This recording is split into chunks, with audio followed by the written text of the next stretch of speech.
Hello दोस्तों, कैसे हो आप सभी का स्वागत है हमारे वीडियो में। आशा करता हूँ आप सभी अच्छे होंगे। तो यहाँ हम पढ़ रहे हैं डीएलएड बीटीसी के लिए, अपना फर्स्ट सेमेस्टर के लिए मैथ्स, जिसमें हमारी पवन सीरीज़ चल रही है। हमने 3 पार्ट कर लिए हैं मैथ्स के, जो कि हम स्टार्ट करने जा रहे हैं अब अपने 4th पार्ट को कंटिन्यू करने जा रहे हैं। ठीक है, तो हमने क्वेश्चंस कुछ पढ़ लिए थे, जहाँ तक हमने पढ़ लिए थे, जहाँ हमने छोड़ा था उसके बाद से हम अपने वीडियो को कंटिन्यू करते हैं, अपनी पढ़ाई को कंटिन्यू करते हैं। तो हम जैसा कि जानते हैं कि हम अभी लॉन्ग क्वेश्चंस को कर रहे हैं, लघु उत्तरीय प्रश्नों को कर रहे हैं, और हम सिर्फ प्रैक्टिस बेस कर रहे हैं, कॉन्सेप्ट, छोटे छोटे कॉन्सेप्ट को क्लियर कर रहे हैं, रिवीजन बेस कर रहे हैं। ठीक है, तो जिसमें हम अपने पीवाईक्यू सीरीज़ को कंटिन्यू कर रहे हैं, ताकि हमारे एग्ज़ाम के पॉइंट ऑफ व्यू से ये सारे हमें इफ़ेक्टिव रहें, लाभदायक रहें और हमें हेल्प मिल जाए। ठीक है, तो अपने सीरीज़ को आगे कंटिन्यू बढ़ाते हुए आगे बढ़ते हैं। ये एक शायद क्वेश्चन हो गया था, कोई बात नहीं, फिर से कर लेते हैं। एक शिविर में 400 सैनिक थे, 40 सैनिक और आ गए। ठीक है, सैनिकों में कितने प्रतिशत की वृद्धि हो गई? 40 सैनिक और आ जाने से सैनिकों की कुल संख्या कितनी होगी? 440 हो जाएगी। कितनी हो जाएगी? 440 हो जाएगी। ठीक है, तो ये हमें बताना है कि जो 40% है, 400 में जो 40% ऐड हुआ है, वो 400 का कितना परसेंट है? आई बात समझ में? क्या बात बोला है कि 400 सैनिक थे पहले, 40 सैनिक और आ गए, है ना? जब 40 सैनिक और आ जाएंगे तो हमें क्या करना होगा? हमें 400 का पता करना होगा कि 400 का 40 कितना परसेंट है। यानी कि 400 का 40, या फिर 400 का कितना परसेंट 40 है, हम बोलते हैं 400 का कितना परसेंट, मान लिया x परसेंट है। ठीक है, x परसेंट, परसेंट हटाएंगे तो 100 लगाते हैं, कितना है? 40 है। ठीक है, अब इसको सॉल्व कर देंगे बस। इसको क्या करना है? 0 से 0 काट दिया। ठीक है, 4 धाम 40, यानी कि जो x की वैल्यू आई हमारी 10% है। आई बस में इस तरह से हम सॉल्व कर लेंगे इसको, 10% हमारा निकल के आ गया। आई थिंक ये एक सवाल समझ में आ रहा होगा। ठीक है, जैसे मैं बता रहा हूँ, कह रहा है कि हमारी वृद्धि कितनी हुई है? 40। ठीक है, कितने पर हुई है? कितने पर हुई है? 100, 400 पर हुई है। 400 जो थी वो पहले क्या थी? 100 के बराबर थी ना। 40 पर हुई है, कितनी? 40 की, 400 पर हुई है, कितने की वृद्धि? 40 की। ठीक है, और 400 की वैल्यू कितनी है? 100। ऊपर रखेंगे 100, जो हमारी वैल्यू होती है ना, हम 100 को वही मानते हैं जो हमारी फुल वैल्यू होती है। फुल वैल्यू कितनी है हमारी? 400, यानी कि 400 सैनिक थे पहले, 400 में 40 ऐड हो गए, यानी कि 40 और आ गया। हमें इसी की वैल्यू निकालनी है ना, ये कितना परसेंट है 400 का, तो आराम से बता देंगे। ठीक है, 4 दाम 40, 10%। क्लियर बात? और अगला क्वेश्चन है, एक छड़ 72 सेंटीमीटर लंबी थी, इसमें से 8 सेंटीमीटर काट कर खूंटी बना दी। अब छड़ कितने प्रतिशत छोटी हो गई? ठीक है, अब देखो, कह रहा है 72 सेंटीमीटर थी, कितनी है? 72, 100 मानेंगे 72 को, कितना मानेंगे? 100 मानेंगे। ठीक है, 8 सेंटीमीटर काट कर खूंटी छोटी कर दी। अब इसमें से 8 सेंटीमीटर काटी है, तो अब कितने परसेंट छोटी हो गई? कितने परसेंट छोटी हो गई का मतलब है कि जो 8 सेंटीमीटर है वो 72 का कितना पार्ट है, ये बताना है।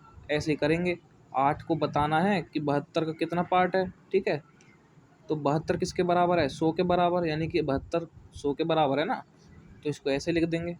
ठीक है, 8 निम 72, 8 निम हो जाएगा 72। ठीक है, अब इसको क्या कर देंगे? 100 से 9, 100 को 9 से काट देंगे। ठीक है, 9 एकम 9, एक बचेगा, और 9 एकम 9 पॉइंट, 9 एकम 9, 11.11% आता है इसका आंसर। ठीक है, नहीं समझ में आया तो यहाँ देख लो फिर से कि हम कैसे काटते हैं। 9 एकम 9, एक बचेगा, 0, 9 एकम 9, एक बचेगा, पॉइंट लगाएंगे क्योंकि अब आगे कुछ नहीं है ना, पॉइंट लगा तो 0 लगा दिया। ठीक है, आई थिंक गुणा भाग करने आते होंगे सब पर। ठीक है, क्योंकि ये बेसिक हमारी कैलकुलेशन है, मैथमेटिक्स है, बेसिक मैथमेटिक्स है। ठीक है ना, तो 9 एकम 9, इस तरह से हम ये सारा जितना भी आएगा हमारा 1 1 में आएगा, तो हम सिर्फ 1 या 2 दशमलव के बाद की संख्या लेते हैं। ठीक, तो 11.1% कर देंगे, 11.1%। ठीक है, रुपये 500 का 3 वर्ष का 12% वार्षिक ब्याज की दर से साधारण ब्याज ज्ञात कीजिए। हमें फॉर्मूला ये याद होना चाहिए, ठीक है। साधारण ब्याज SI, मूलधन प्रिंसिपल बोलते हैं, ठीक है। 12% कितना है, तो ये 12% क्या है, दर है हमारी, रेट, ठीक है। इसको रेट बोलते हैं, R से रेट और T से टाइम हो जाएगा हमारा समय, ठीक है। ये हमें फॉर्मूला याद होना चाहिए। साधारण ब्याज बराबर मूलधन गुना दर गुना समय बटे 100, ठीक है।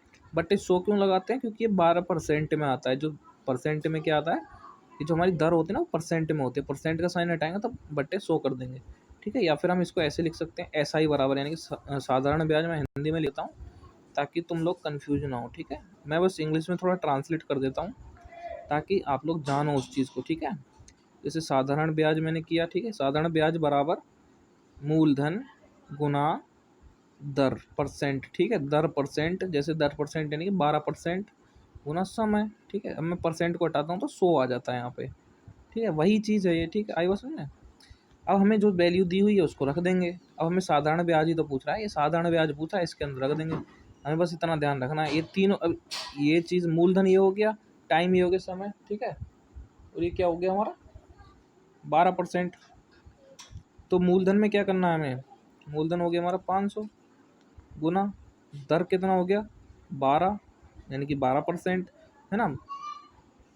12% हटाने के लिए क्या करेंगे, 100 से डिवाइड करेंगे, सब में हो गया, यानी कि 100 1/100 कर देंगे इसको, है ना। गुणा होगी तो सबके नीचे ही हो जाएगी। समय कितना हो जाएगा, 3 साल का, ठीक है। 3 साल का समय है। जो हमारी परसेंट इसमें वार्षिक ब्याज पूछ रहा है ना, वार्षिक, तो हम 3 साल को 3 लिख देंगे, ठीक है। 3 ईयर्स, समय कितना है 3 ईयर्स, 2 जीरो कट गई, 2 जीरो से 2 गई, कितना बचा 12 पंजे 60, 12 की मल्टीप्लाई, जैसे 5 गुना 12 इंटू 3 मल्टीप्लाई करो, 5 की 12 करेंगे, 12 पंजे 60, ठीक है। 60 गुना 3 6 तिया 18, 180 रुपये। क्या आई बात समझ में। तो ये कह रहा है कि जो हमारा 500 रुपये का है, 3 वर्ष में 12% के हिसाब से हमारे कितने बनेंगे ब्याज, 180 रुपया ब्याज बनेगी। अगर मैं 500 रुपये किसी को 12% की ब्याज पे दे रहा हूँ 3 साल के लिए, ठीक है।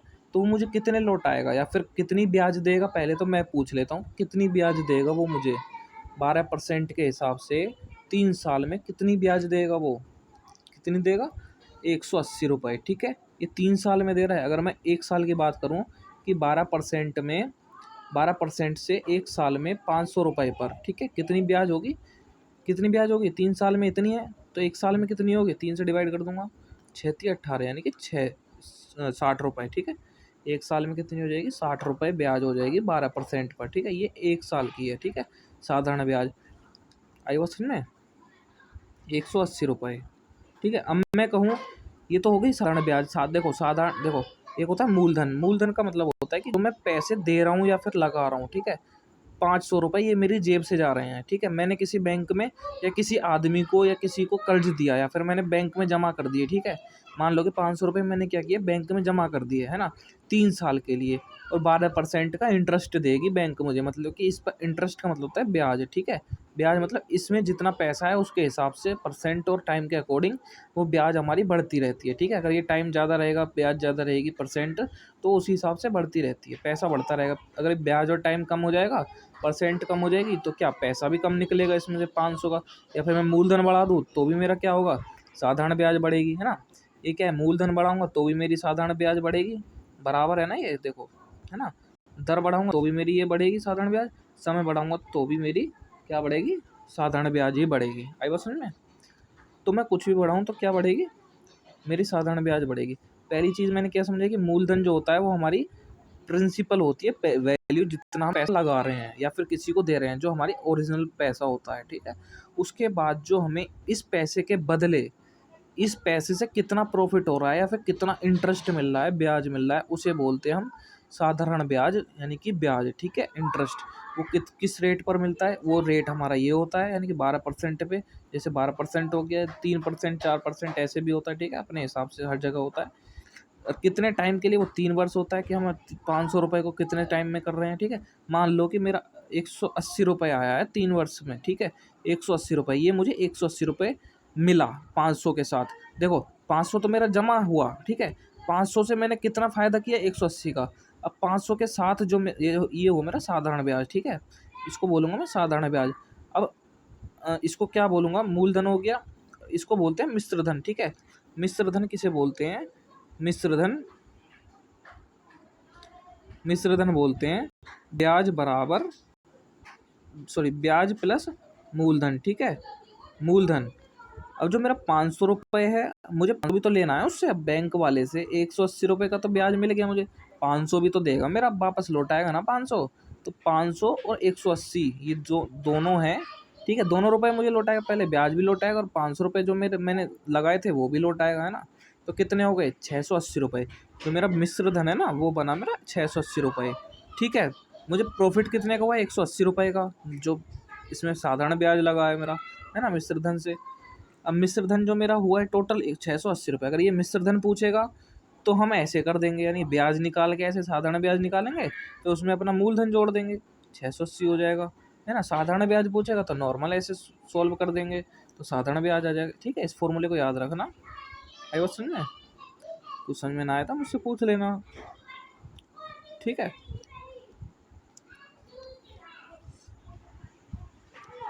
कह रहा है अगला क्वेश्चन, एक दुकान में 1200 रुपये का कंबल 20% की छूट देकर बेचा गया, ठीक है। ज्ञात कीजिए कंबल कितने में बेचा गया, 12% की छूट देकर बेचा गया। ये जो 1200 रुपये है ना, सॉरी हाँ 20% की छूट, 1200 रुपये है ना, कंबल का जो रेट है 20% डिस्काउंट देने के बाद हमारा 1200 रुपये में मिला है। मान लो कि मैं दुकान में हूँ, ठीक है, मैं दुकान में मैं अपना सामान बेच रहा हूँ, ठीक है। मैं कहूँगा कि किसी कस्टमर को कि भाई 20% की मैं छूट दे रहा हूँ, डिस्काउंट, ठीक है। तो 20% छूट पर ये कितने का पड़ रहा है आपको, 1200 रुपये का पड़ रहा है ना। तो अब मैं कहूँ कि 1200 रुपये का कंबल, 1200 का कंबल 20, अच्छा सुनो, ये कह रहा है छूट देने के बाद नहीं, ये कह रहा है कि 1200 का कंबल है, टोटल पैसा इसका है 1200 रुपये, ठीक है। ये 1200 रुपये का कंबल है, ठीक है, कंबल है मेरे पास, ठीक है, या फिर कोई सामान है, फिर कंबल मान लो, ठीक है।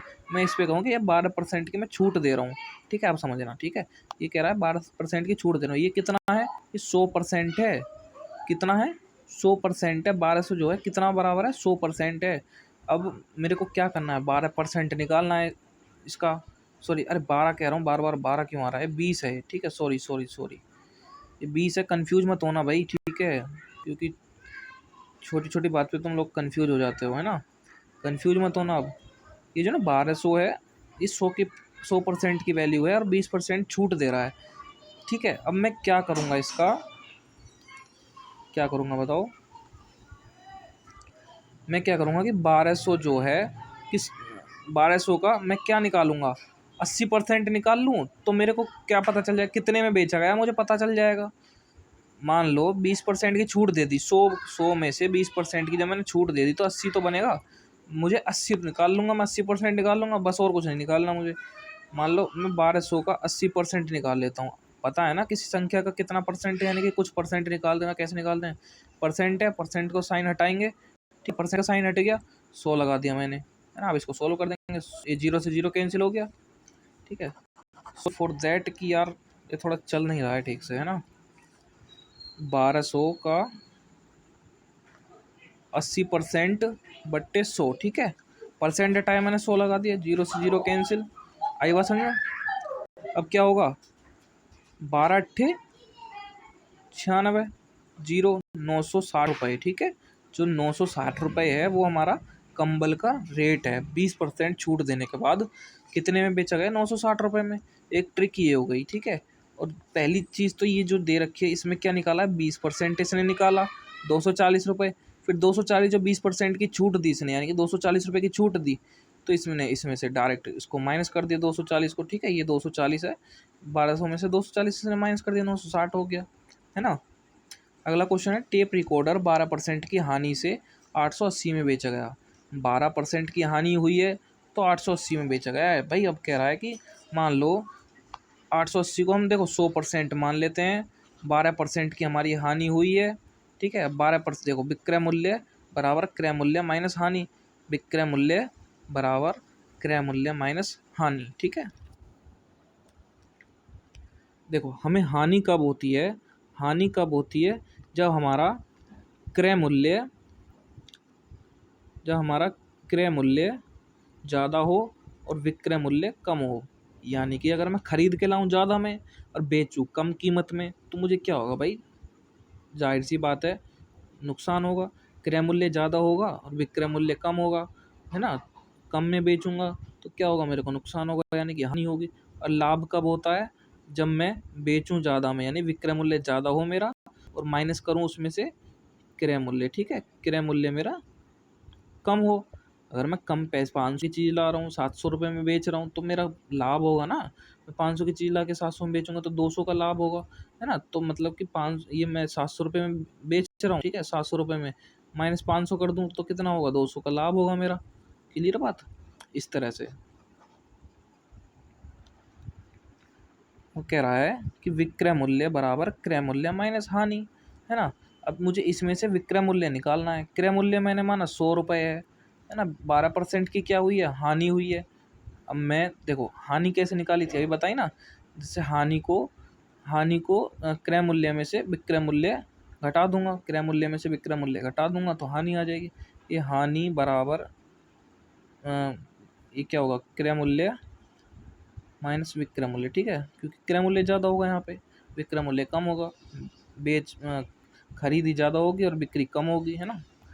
तो अब क्या होगा, इसमें क्या क्या है, विक्रय मूल्य निकाल लिया, ठीक है, विक्रय मूल्य को आगे रख दिया ऐसे, हानि को इधर कर दिया, ठीक है। तो ये क्या बन गया हमारा, ये बन जाएगा, विक्रय मूल्य इधर आ गया, ठीक है, और हानि इधर आ गई। ये हानि यहाँ थी इसमें, ठीक है। इस तरह से हमको समझना है, कन्फ्यूज नहीं होना है, ठीक है। क्रय मूल्य 100 है, हानि कितनी है 12, 100 में से 12 गया 88, ठीक है। ये कह रहा है कि 88 रुपये में बेचा गया, ठीक है।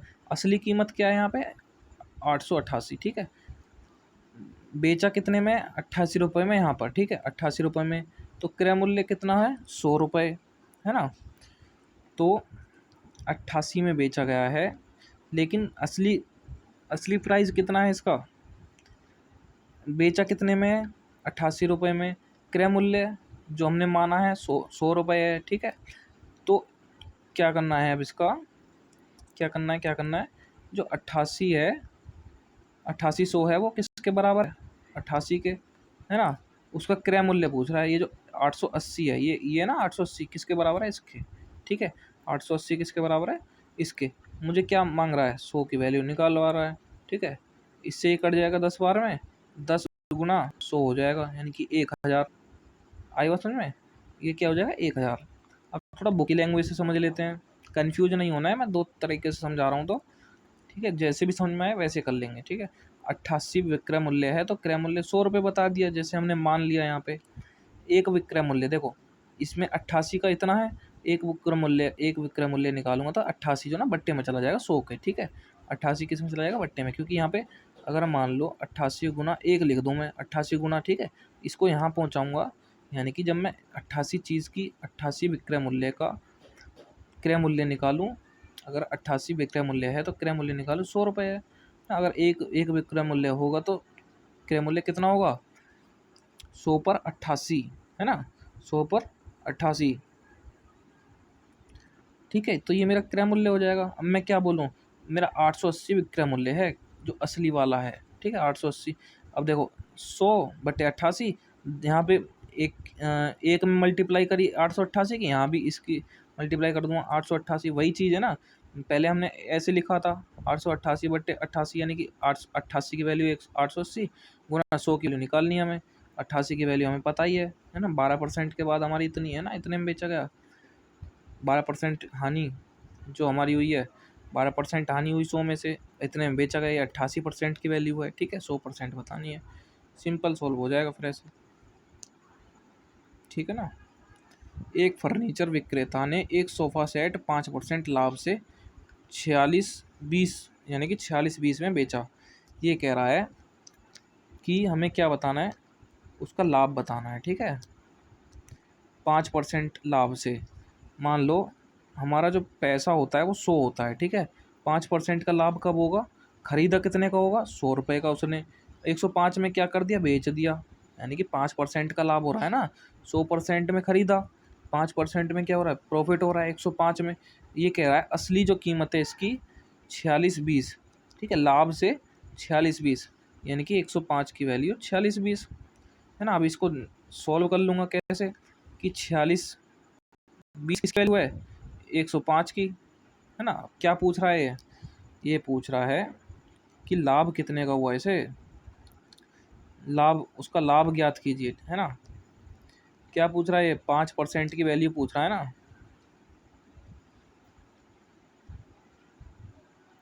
ये पूछ रहा है 5% की वैल्यू, हमें 5% का ही तो लाभ हुआ है। क्या करेंगे 5 लिख देंगे, 5 एकम 5 और 21 पंजे 105, ठीक है। 21 पंजे 105 आया समझ में। 21 दूनी 42, ठीक है। और ये हो जाएगा हमारा 4620 ठीक है। इसको काटें 21 दूनी 42, 21 दूनी 42, ठीक है। 220 रुपये कितना यार 220 रुपये, ठीक है। शॉर्टकट में कर लिया हमने, इतना झमेला कुछ नहीं किया, है ना। क्यों? क्योंकि हमसे जो चीज़ पूछा है भाई हम वो सीधा सीधा बता देंगे। अरे मान लो अभी शॉर्टकट में पूछा होता तो हम ऐसे तुरंत कर देते। अभी ये थोड़ा लॉन्ग में इसलिए भी क्या है क्योंकि ये लॉन्ग क्वेश्चन है ना। विक्रय मूल्य 100 है, ठीक है। 5 रुपये का फ़ायदा हुआ है, 5 रुपये का फ़ायदा हुआ है, सॉरी क्रय मूल्य हमारा 100 है। देखो क्रय मूल्य प्रतिशत में 100 है, ठीक है। 100 रुपये प्रतिशत लाभ कितना है 5 रुपये, 5% का लाभ हुआ है यानी कि 105 इसमें जोड़ दूंगा तो विक्रय मूल्य यानी देखो मैंने 100 रुपये का खरीदा, मैं बोलूँ कि 5 रुपये का मुझे फ़ायदा हुआ है ना। तो तुम क्या कहोगे 105 में बेचा होगा तुमने, सही बात है ना। मैं 100 रुपये की कोई चीज़ खरीदूँ, मैं बोलूँ कि मुझे 50 रुपये का फ़ायदा हुआ है इसमें और मैंने 100 रुपये की खरीदी थी, तुम बताओ मैंने कितने में बेची होगी। तो क्या भाई 100 रुपये प्लस 50 कर दो उसको कितना हो जाएगा ना 150। तो ये वही चीज़ है कि 105 का क्या कह रहा है, ये टोटल बिक्री हुई है मेरी, विक्रय मूल्य, ठीक है 105 रुपये में, और ये टोटल लाभ कमा के इतने में बेचा है इसने, लाभ कमा के इतने में, यानी कि 105 की वैल्यू यही तो होगी। तो जब हम 105 की वैल्यू ये मान रहे हैं, ठीक है, जो जिसकी वैल्यू होती है देखो असली वैल्यू जो होती है वो ऊपर, ठीक है, और जो उसका 100% या फिर जो भी है जिसकी वैल्यू दी होती है उसके ऊपर नीचे रखते हैं, है ना। अगर मुझे 100 की वैल्यू दी होगी तो मैं उस 100 की वैल्यू को नीचे लिखूंगा, ठीक है, या फिर ऊपर या नीचे लिखूंगा, यानी कि ऊपर नीचे लिखूंगा उसको। ऐसे नहीं कि अगर मुझे 100 की वैल्यू दी हुई है तो मैं ऐसे 100 की वैल्यू 400 450 दी हुई है तो मैं ऐसे लिखूंगा, ठीक है, ऐसे नहीं लिखूंगा मैं। इतना मुझे समझना है, इतना समझना है तुम सबको, है ना।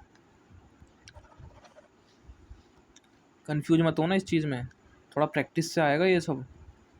विक्रय मूल्य है तो 100, क्रय मूल्य 100 है। देखो 105 रुपये विक्रय मूल्य है तो क्रय मूल्य कितना होगा 100 रुपये। अब मुझे एक का विक्रय मूल्य निकालना है तो क्रय मूल्य क्या हो जाएगा 100 पर 105, ठीक है। ये क्या हो जाएगा यहाँ पहुँच जाएगा और यहाँ क्या बचेगा एक बचेगा, है ना। इतना समझना है। अब मैं क्या समझा रहा था, मैं कह रहा था कि देखो एक विक्रय मूल्य है, 1 रुपया विक्रय मूल्य है तो क्रय मूल्य कितना होगा 100/105, ठीक है। अब कहूँ कि विक्रय मूल्य मेरा एक नहीं है, एक विक्रय मूल्य ये है। अब मैं क्या करूँगा एक मैं इसकी मल्टीप्लाई कर दूंगा, जब मैं इधर मल्टीप्लाई करूँगा तो इधर भी मल्टीप्लाई करूँगा, आएगा समझ में। तो 4620 विक्रय मूल्य है तो क्रय मूल्य क्या होगा 100/105 गुना 4620। इसको सोल्व करना है, 4620 का विक्रय मूल्य है तो क्रय मूल्य कितना आ जाएगा 4400, ठीक है। कितना आया 4400। अब मेरे पास ये जो है विक्रय मूल्य आया है और ये ये मेरा विक्रय मूल्य है, ठीक है, और ये मेरा क्या है क्रय मूल्य है। अब क्या करूँगा मुझे लाभ हुआ है तो 4620 में से 4400 कटा ये कर दूंगा, माइनस कर दूंगा, तो क्या आएगा 220। आई बात समझ में। अगला क्वेश्चन है, एक छात्रावास में 50 छात्रों के लिए 40 दिनों की भोजन सामग्री है। 50 छात्रों के लिए 40 दिन की भोजन सामग्री है। यदि छात्रावास में 30 छात्र और आ जाएं तो भोजन सामग्री कितने दिनों में समाप्त हो जाएगी, ठीक है। पहले 50 छात्र थे, बाद में 30 और आ गए, इसलिए छात्रों की संख्या कितनी हो गई 80 हो गई, है ना। तो छात्र जो हैं 50 से कितने हो गए 80 हो गए, 50 से कितने हो गए 80 हो गए, है ना। और जो खाना चलेगा वो कितने दिन चल रहा था पहले 40 चल रहा था, है ना। और अब कितने दिन और चलेगा, कितने दिन और चलेगा, यानी कि कितने दिन में टोटल समाप्ति हो जाएगी। इसकी हम क्या कर देंगे एक्स कर देंगे, ठीक है। अब इसकी क्या करना है मल्टीप्लाई करना है, जैसे 50 गुना 80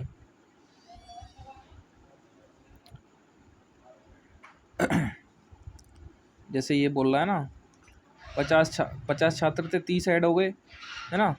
तो 80 80 का 50, 50 का 80 बन गया, 40 का कितना बनेगा, इस तरह से हमें रेशो बताना है ना। इसका मल्टीप्लाई हो जाएगा, ये इसका इससे मल्टीप्लाई हो जाएगा और इसका इससे मल्टीप्लाई हो जाएगा। 80 गुना x बराबर 50 गुना 40, इस तरह से, है ना। या फिर हम एक तरह से ऐसे भी कर सकते हैं कि कैसे कर सकते हैं कि देखो 50 छात्रों का खाना 40 दिन चला, हम ऐसे समझ लेते हैं 50 छात्रों का खाना कितने दिन चला, 40 दिन। तो अब 30 छात्र और आ गए, कितने हो गए, 80। मान लो x दिन चला खाना, देखो ऐसे करेंगे, ये स्टूडेंट की संख्या हो गई, ठीक है, और ये डेज हो गए, ठीक है, डे मतलब दिन, कितने दिन चला और कितने स्टूडेंट थे, बराबर स्टूडेंट की संख्या दूसरी, ठीक है, 1, और डे 1 यानी कि डे 1 की संख्या यानी कि पहले कितने दिन थे और दूसरे टाइम में कितने दिन चलेगी, ठीक, डे 2, ठीक है। हमें ऐसे करना है, पहले दिन की संख्या नहीं थी, मतलब पहले छात्रों की संख्या इतनी थी और जो उसका खाना था वो 40 दिन चल रहा था। अब छात्रों की संख्या 80 हो गई है, 30 ऐड हो गए ना, 50 में 30 ऐड करेंगे, 80 हो गए हैं। तो अब ये खाना कितने दिन चलेगा, आई बात समझ, बस इसको नॉर्मल सॉल्व करना है। कैसे, 40 दूनी 80, आई बात समझ में, 40 दूनी 80, है ना। अब ये दो जो है क्या होगा, दो जो है यहाँ पे गुणा में है, आ रही ना बात समझ में, 40 दूनी 80 ऐसे कट गया ये, क्योंकि बराबर में साइन है, 40 दूनी 80, दो यहाँ पे ऊपर है तो यहाँ बट्टे में आ जाएगा, 50/2 इजक्वल टू एक्स, एक्स बराबर 25। आई बात समझ में, नहीं आई अभी, चलो फिर से समझ लेते हैं। अरे हम हर तरीके से समझेंगे, टेंशन लेने की कोई ज़रूरत नहीं है ना, हम हैं तो क्या गम है ना। अब देखो हम क्या करते हैं, हमें एक्स की वैल्यू निकालनी है। मैंने समझा कि 50 स्टूडेंट का खाना 40 दिन चल रहा है, तो 80 का कितने दिन चलेगा, क्योंकि 30 स्टूडेंट और ऐड हो गए ना। अब 30 ऐड हो गए हैं तो 50 भी तो उसी में ऐड होंगे, 50 और 30 कितने हो गए, 80, 50 कहीं और थोड़ी ना चले जाएंगे, तो 30 30 और 50 कितने हो गए, 80। अब जो खाना है कितने दिन चलेगा, तो भोजन सामग्री कितने, पहले इतने दिन चल रही थी, अब जो खाना वो कितने दिन चलेगा, है ना, तो वही बताना है। अभी एक्स है, मुझे एक्स की तो वैल्यू निकालनी है, एक्स के पास जो भी चीज़ होगी मैं इधर की साइड भेज दूंगा। मैं ये एक्स कहता है कि भाई मेरे पास जो भी सामान है तुम अपने पास ले लो, क्योंकि मुझे बाद में चाहिए, बाद में कब चाहिए, तुम पहले तुम निबट लो, ये कहता है, एक्स कहता है देखो पहले तुम निबट लो, है ना, डिजिट वाले नंबर तुम निबट लो, मैं बाद में ले लूँगा, बाद में इसे मिल जाता है काट पीट के। एक होता है ना कि जैसे बंटवारा होता है ना, दो बच्चे अच्छे होते हैं और दो बच्चे गलत होते हैं। मान लो कि दो बच्चे कह रहे हैं कि हमें ये चाहिए, हमें ये भी चाहिए, हमें ये भी चाहिए, है ना, ज़रूरत की चीज़ें। अब दो बच्चे ये कह रहे हैं कि पहले तुम लोग ले लो, बाद में मैं ले लूँगा, इस तरह से, है ना, बाद में हम ले लेंगे, इस तरह से। तो ये 3 बच्चे हैं, देखो 4 बच्चे हैं ये, तो ये 3 कह रहे हैं कि पहले मैं लूँगा, पहले मैं लूँ। तो ये एक्स कह रहा है कि पहले तुम सब निबट लो, है ना, तुम सब निबट लो, बाद में मैं निबट लूँगा, बाद में जो बचेगा वो मैं ले लूँगा। इतनी तो बात समझ में आ रही है। अब 80 को यहाँ पे गुणा हो रही है, तो यहाँ ये कहाँ आ जाएगा, 80 यहाँ बट्टे में आ जाएगा, किस में आ जाएगा, बट्टे में आ जाएगा, ठीक है ना। अब क्या करूँगा मैं, एक्स बराबर इसको सोल्व कर दूंगा, 40 दूनी 80, 50 दूनी 25 दूनी 50, ठीक है। क्या आई एक्स की वैल्यू, आई बात समझ में, 25, है ना, और कुछ नहीं है, बस यही है। जैसे ये है ना सोल्व करना, वैसे ही चीज़ है सब। इसमें थोड़ा कंफ्यूज भी हो तो इस तरह से समझ लेना, ठीक है। जैसे छात्र इतने हो गए और फिर ये इस तरह से हो गया,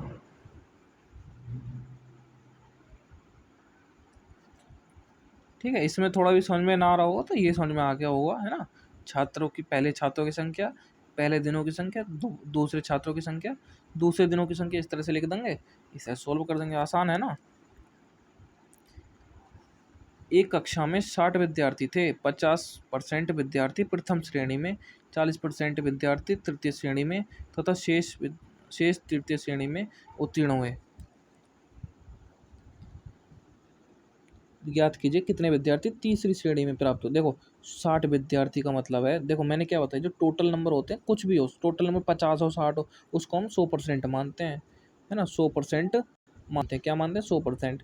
50% किसका बोल रहा है, 60 का ही 50% बोल रहा है, कुल विद्यार्थी कितने हैं, 100 मान लिए, ठीक है, 100, 60 की वैल्यू 100%। तो मैंने क्या बोला, जो वैल्यू होती है वो उसके नीचे रखी जाती है जो हमें पता होती है, ठीक है। तो 60 किसके बराबर है, 100 के। तो 60 बराबर, देखो जब हम करते हैं ना तो ऐसे करते हैं, 100 किसके बराबर है, 60 के, है ना। तो अब हम एक किसके बराबर होगा, 60/100 के, ऐसे करते हैं ना। तो यही चीज़ है। तो 50 किसके बराबर होगा, जब 50 गुना एक में करी है तो 60/100 के गुना ऐसे करेंगे, तो ये यही चीज़ बन जाती है, यही चीज़ बन जाती है ना। कंफ्यूज होने की ज़रूरत नहीं है कि ये कैसे क्या हो जाता है भाई, ठीक है ना। ऐसे ही मैंने बाकी सवालों में भी ऐसे ही किया है, ऐसे ही समझा है, ठीक है। तो यही चीज़ समझनी है कि 60 विद्यार्थियों का जो है 100 के बराबर है ना। या फिर मान लो हमारा 100 बराबर कितना है, 100 की वैल्यू कितनी है, अरे भाई मिट जाना इतना क्यों। देखो कह रहा है कि 100 किसके बराबर है, 60 स्टूडेंट के बराबर है ना। 1% किसके, देखो 100% 60 के बराबर है, 1% किसके बराबर होगा, 60/100 के। इतना समझ में आ रहा है हमें, है ना। अब हम कहेंगे कि इतना तो हो गया, अब 60 का 50% कितना होगा, यही तो चीज़ हो गई कि 50% की मल्टीप्लाई यहाँ कर दी, 50 की यहाँ कर दूंगा, ठीक है, 60/100। अब मुझे क्या निकालना है, 50, यानी 50% की तो बात हो गई, 100 लगा रखा है मैंने नीचे, 50 से 100 और ये 30, ठीक है। यहाँ कितना आ जाएगा, 30 विद्यार्थी, जो 50% है, तो 60 का कितना है, 30 है।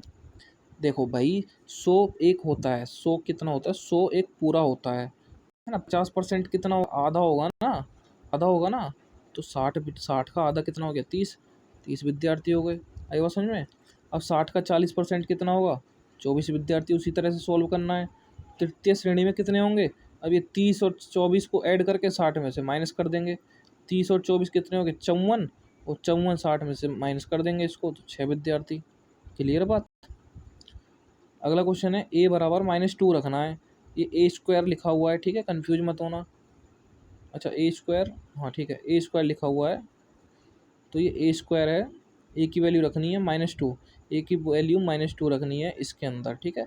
ए की वैल्यू 5 गुना -2, ठीक है, -2 रख दिया ब्रैकेट में करके, और ये 2 पावर लगा दी, +2, 4 इंटू -2 ब्रैकेट में, ठीक है, और -2। अब क्या करना है, ये नहीं करना है पहले सॉल्व, ये करना है गुणा वाला, ठीक है। अब ये नहीं कि भाई ये माइनस है यहाँ पे, तो क्या ब्रैकेट तो है यहाँ पे, है ना, ब्रैकेट से पहले मल्टीप्लाई है। अब मैं ब्रैकेट हटाऊंगा इसको, तो क्या होगा, प्लस माइनस माइनस रहेगा, यानी कि माइनस का साइन आएगा, 4 दूनी कितना हो जाएगा, 8 हो जाएगा। -2 एज इट इज़ लिख दिया मैंने।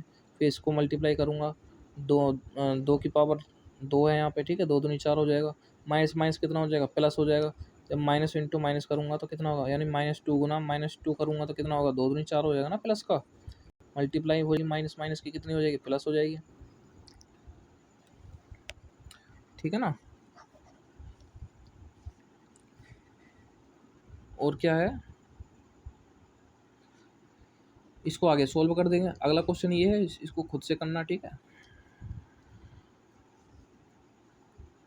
एक कक्षा में 60 विद्यार्थी हैं, 60% बच्चे फर्स्ट आए हैं, 20% बच्चे सेकंड आए हैं, शेष थर्ड श्रेणी में उत्तीर्ण हुए हैं, ठीक है, थर्ड डिवीजन में। तो प्रथम द्वितीय तृतीय श्रेणी के बच्चे कितने हैं, ठीक है, हमें बताना है। 60, 60 का 60%, 60 का 60% परसेंट निकालना तो बताया है मैंने। 60 का 60% कैसे निकालते हैं बताया तो है, इतनी जल्दी भूल गए अभी तो, आजकल की तो बात थी। 60 गुना 60% है ना, परसेंट हटाऊंगा तो 60 गुना 60% का साइन कैसे होगा, 1/100। अब इसको मैं कैसे लिख सकता हूँ, ऐसे भी तो लिख सकता हूँ मैं, अरे वही चीज लिखी हुई है बाबा यहाँ पे। अब इसको सोल्व करूंगा, 0 से 0 कैंसिल, कैंसिल, ऊपर नीचे अगर 0 कट रहा हो ना पहले उसे काट दो, ठीक है, फिर इजी होता होता है ना। अच्छा 36, ऐसे बाकी कर देंगे। क्लियर है बात। बाकी कैसे होगा, 60 का 20%, 60 का 20%, 20/100 जो लिख रहा है इसका मतलब है 20%, है ना। 60 का 20% कैसे होगा, करो सोल्व। 0 से 0 कैंसिल, 0 से 0 कैंसिल, 12, आई बात समझ में। अब ये जो हमारे पास ये आए हैं फर्स्ट और सेकंड के, तो तृतीय श्रेणी के आई जाएंगे अपने आप कैसे, टोटल में से फर्स्ट और सेकंड माइनस कर दूंगा। टोटल कितने थे, 60 थे, है ना। फर्स्ट और सेकंड के कितने आए, 36 + 12 कितने हो गए, 48। 36 और 12 कितने हो गए? 48। 60 में से 48 माइनस करें तो 12 आ गए। जो जितने बच्चे बचे हैं तृतीय प्रथम द्वितीय तृतीय श्रेणी में उत्तीर्ण छात्रों की संख्या कितनी है? ठीक है, तृतीय श्रेणी में उत्तीर्ण छात्र कितने हो गए? छात्र 12 हो गए। अब ये कह रहा है कि अभी इन बच्चों की संख्या कितनी है, इसको प्लस करके बता देंगे।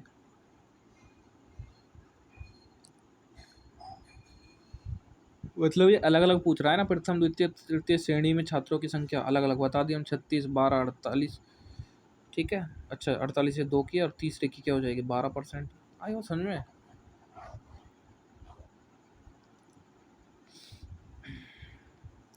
एक ये कह रहा है एक संस्थान में प्रशिक्षुओं की कुल संख्या निम्नलिखित सारणी द्वारा प्रदर्शित है। 2009 में 4, 2019 में 400, 2020 में 300, सन 2021 में 500 बच्चे थे। ठीक है, प्रशिक्षु मतलब प्रशिक्षण जो लेते हैं, प्रशिक्षण जो लेते हैं, ठीक है, पढ़ते हैं जो। 2022 में 600 है। ठीक है, 2023 में 700। अब ये कह रहा है कि हमें क्या करना है, संकेत के आधार पर हमें दिखाना है। सारे किस में है? 100 में है, सब आसानी से कर लेंगे।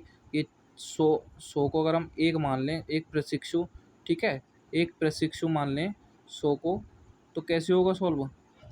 उपरोक्त सारणी से एक संकेत इस तरह से मान लिया। ठीक है, प्रशिक्षु लेकर निम्नलिखित उत्तरों को उत्तर दीजिए, निम्नलिखितों के उत्तर दीजिए। वर्ष 2021 में कुल प्रशिक्षुओं को कितने संकेत निरूपित कर रहे हैं? वर्ष 2021 में, ठीक है, वर्ष 2021 की बात आती है तो कितने शिक्षु, ऐसे संकेत शिक्षु, प्रशिक्षु, है ना, कितने प्रशिक्षु? एक किसके बराबर है? 100 के बराबर है, तो 5 की जरूरत होगी ना, 500 यहाँ पे। तो यहाँ पे 2021 5 की जरूरत है। ठीक है, ये लिख रहा 1 2 3 4 5। 2021 में कितने की जरूरत है? 5 की जरूरत है। अब आ रही है बात 19 में, कह रहा है कुल प्रशिक्षुओं के लिए कितने संकेत प्रयुक्त होंगे? 2019 के लिए 4। ठीक है, 4 संकेत, क्योंकि 100 के 4 हो जाएंगे, 400 यानी कि 4 संकेत प्रयुक्त होंगे। ये पिक्टोग्राफ वाला ही है। ठीक है, पिक्टोग्राफ के अकॉर्डिंग ये बस इस तरह से हमसे डिस्क्रिप्टिव में क्वेश्चन पूछ लिया है इसने, और जब हम पिक्टोग्राफ ऐसे ही बनाएंगे ना तो ऐसे ही बनाएंगे। ठीक है, यहाँ 2022 का होगा, जैसे 600 को बोलेंगे तो 600 में ऐसे 6 हम क्या बना देंगे? पिक्चर बना देंगे। आई बात समझ? क्योंकि 6 क्यों बनाएंगे? एक जो ना 100 के बराबर है, और 6 बनाएंगे तो 600 हो जाएगा। आई बात समझ में? ऐसे ये है। अब अजय के विभिन्न विषयों के प्राप्तांकों का प्रतिशत निम्नवत है। ठीक है, उपयुक्त आंकड़ों को बार ग्राफ। ठीक है, हमने पाई ग्राफ देख लिया, पाई बनाकर, चार्ट बनाकर 60 डिग्री, 360 डिग्री और डिग्रियों में बनाकर। ठीक है, हमने क्या देख लिया? हमने पिक्टोग्राफ देख लिया, पिक्चर बनाकर। ठीक है, पिक्चर बनाकर जो दिखाता है उसमें ना कितने कितने हैं। इससे पहले वाला क्वेश्चन ऐसा ही था। अब क्या आ गया? बार आ गया। ठीक है, बार का मतलब होता है दंड। ठीक है, दंड आरेख। ठीक है, बार ग्राफ का मतलब होता है दंड। दंड मतलब कोई डंडा इस तरह से, ठीक है, या फिर कोई बीम जिसे बोलते हैं ना।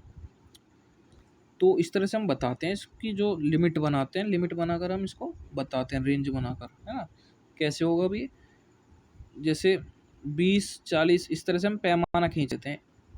ठीक है, 20, 40, 60, 80, 100, है ना, ताकि हमें आसानी रहे। देखो कितने से चालू हो रहा है, मान लो कि 20 से ही ले लो। ठीक है, सबसे छोटा, ताकि हमें आसानी रहे।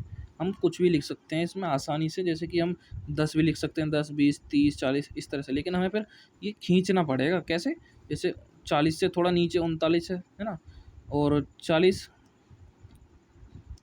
ये अंग्रेजी का हो गया, है ना।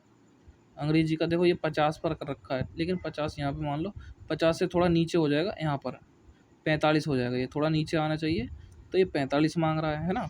75 की बात हो रही है, 75 कहाँ आएगा? 60, 70, 70 से ऊपर 75। ठीक है, यहाँ आ जाएगा, मान लो इतना हो गया 75, है ना। इस तरह से हम कर देंगे। आ रहा है ना समझ में? और साइंस का कितना होगा? साइंस का 80 है तो 80 पर आ जाएगा, साइंस का 80 पर आ गया। सामाजिक विज्ञान का कितना होगा? सामाजिक विज्ञान का 90 होगा। 80 और 90 के बीच, 80 और 100 के बीच में 90 आएगा। ठीक है, इसके बराबर में ये हो जाएगा। आई बात समझ में? तो इस तरह से हम सोल्व कर लेते हैं। और यहाँ पर हमें क्या करना है? उन चीज़ों के नाम लिखने हैं कि ये किसका है, तो ये अंग्रेजी का है, ये हिंदी का है ना। इस तरह से हम क्या बोलते हैं? इसको बार ग्राफ बोलते हैं। ठीक है, समझ में आ रही है बात? एक साइकिल के पहिए में 36 तिल्लियाँ हैं, तो आसन्न तिल्लियों के बीच का कोण ज्ञात कीजिए।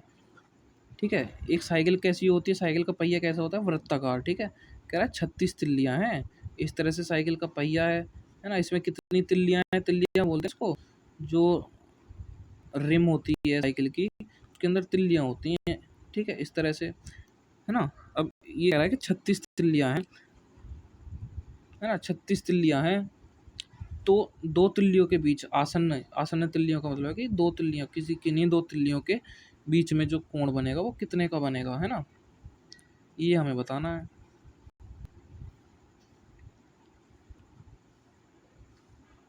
जैसे मान लो 360 डिग्री पूरा है, कितने का बन रहा है एक में, 36 का। ठीक है, काट दो इसको, 10 डिग्री का बनेगा एक में। इनके बीच कोण 360 डिग्री बट्टे 100 बट्टे 36। ठीक है, तो 10 डिग्री का कोण बनेगा। आ रही ना बात समझ में। बड़े में से ही तो छोटे को काटते हैं, डिवाइड करते हैं, तो बड़ा कितना है, 360 हमें पूरे का पता है ना, मैं बता दूंगा।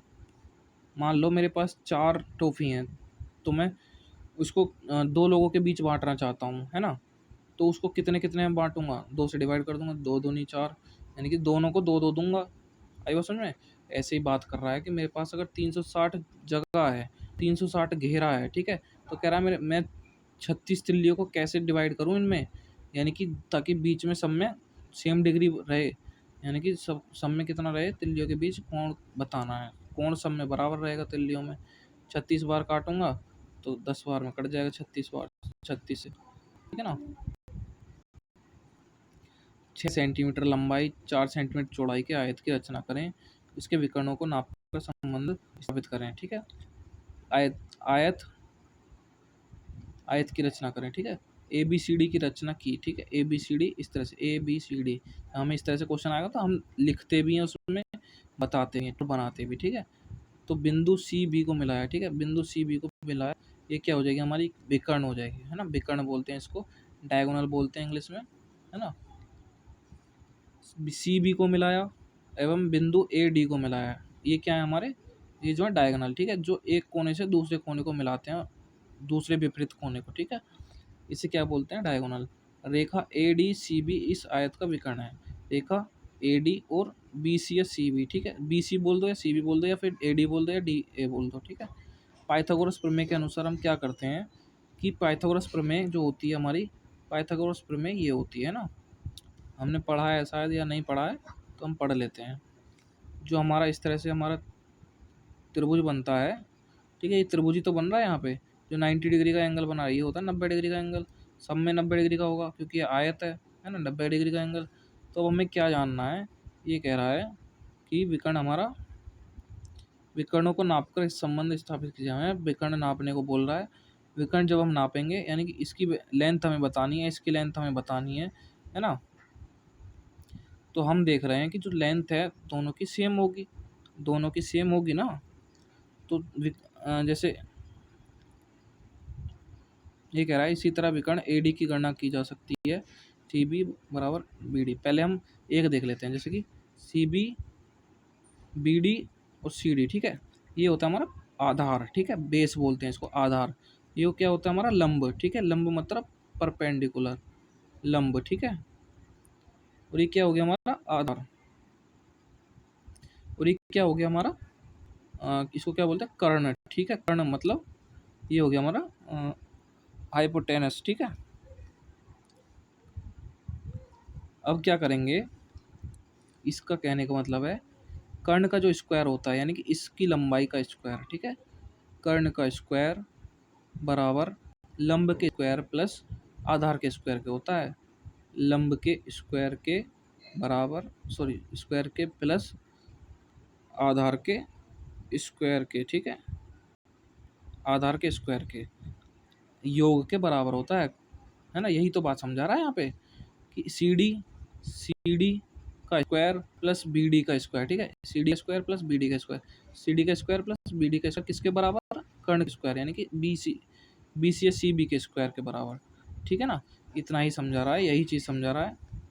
जो बड़ी भुजा होगी, ये जो बड़ी भुजा है ना, बड़ी भुजा के स्क्वायर का योग, यानी बड़ी भुजा के वर्ग का योग, सॉरी, बड़ी भुजा जो बड़ी भुजा का जो वर्ग होगा वो इन दोनों बाकी भुजाओं के स्क्वायर के योग के बराबर होगा। ठीक है, ये हमें समझना है बस। आई बात समझ में? ये जो है इसका स्क्वायर इसके स्क्वायर और इसके स्क्वायर के योग के बराबर है ना। तो हम जान लेते हैं, जैसे सी डी की बात हो रही है, सी डी का 6 है तो 6 का स्क्वायर लिख दिया लंबाई। ठीक है, बी डी की लंबाई कितनी है 4, तो 4 स्क्वायर लिख दिया।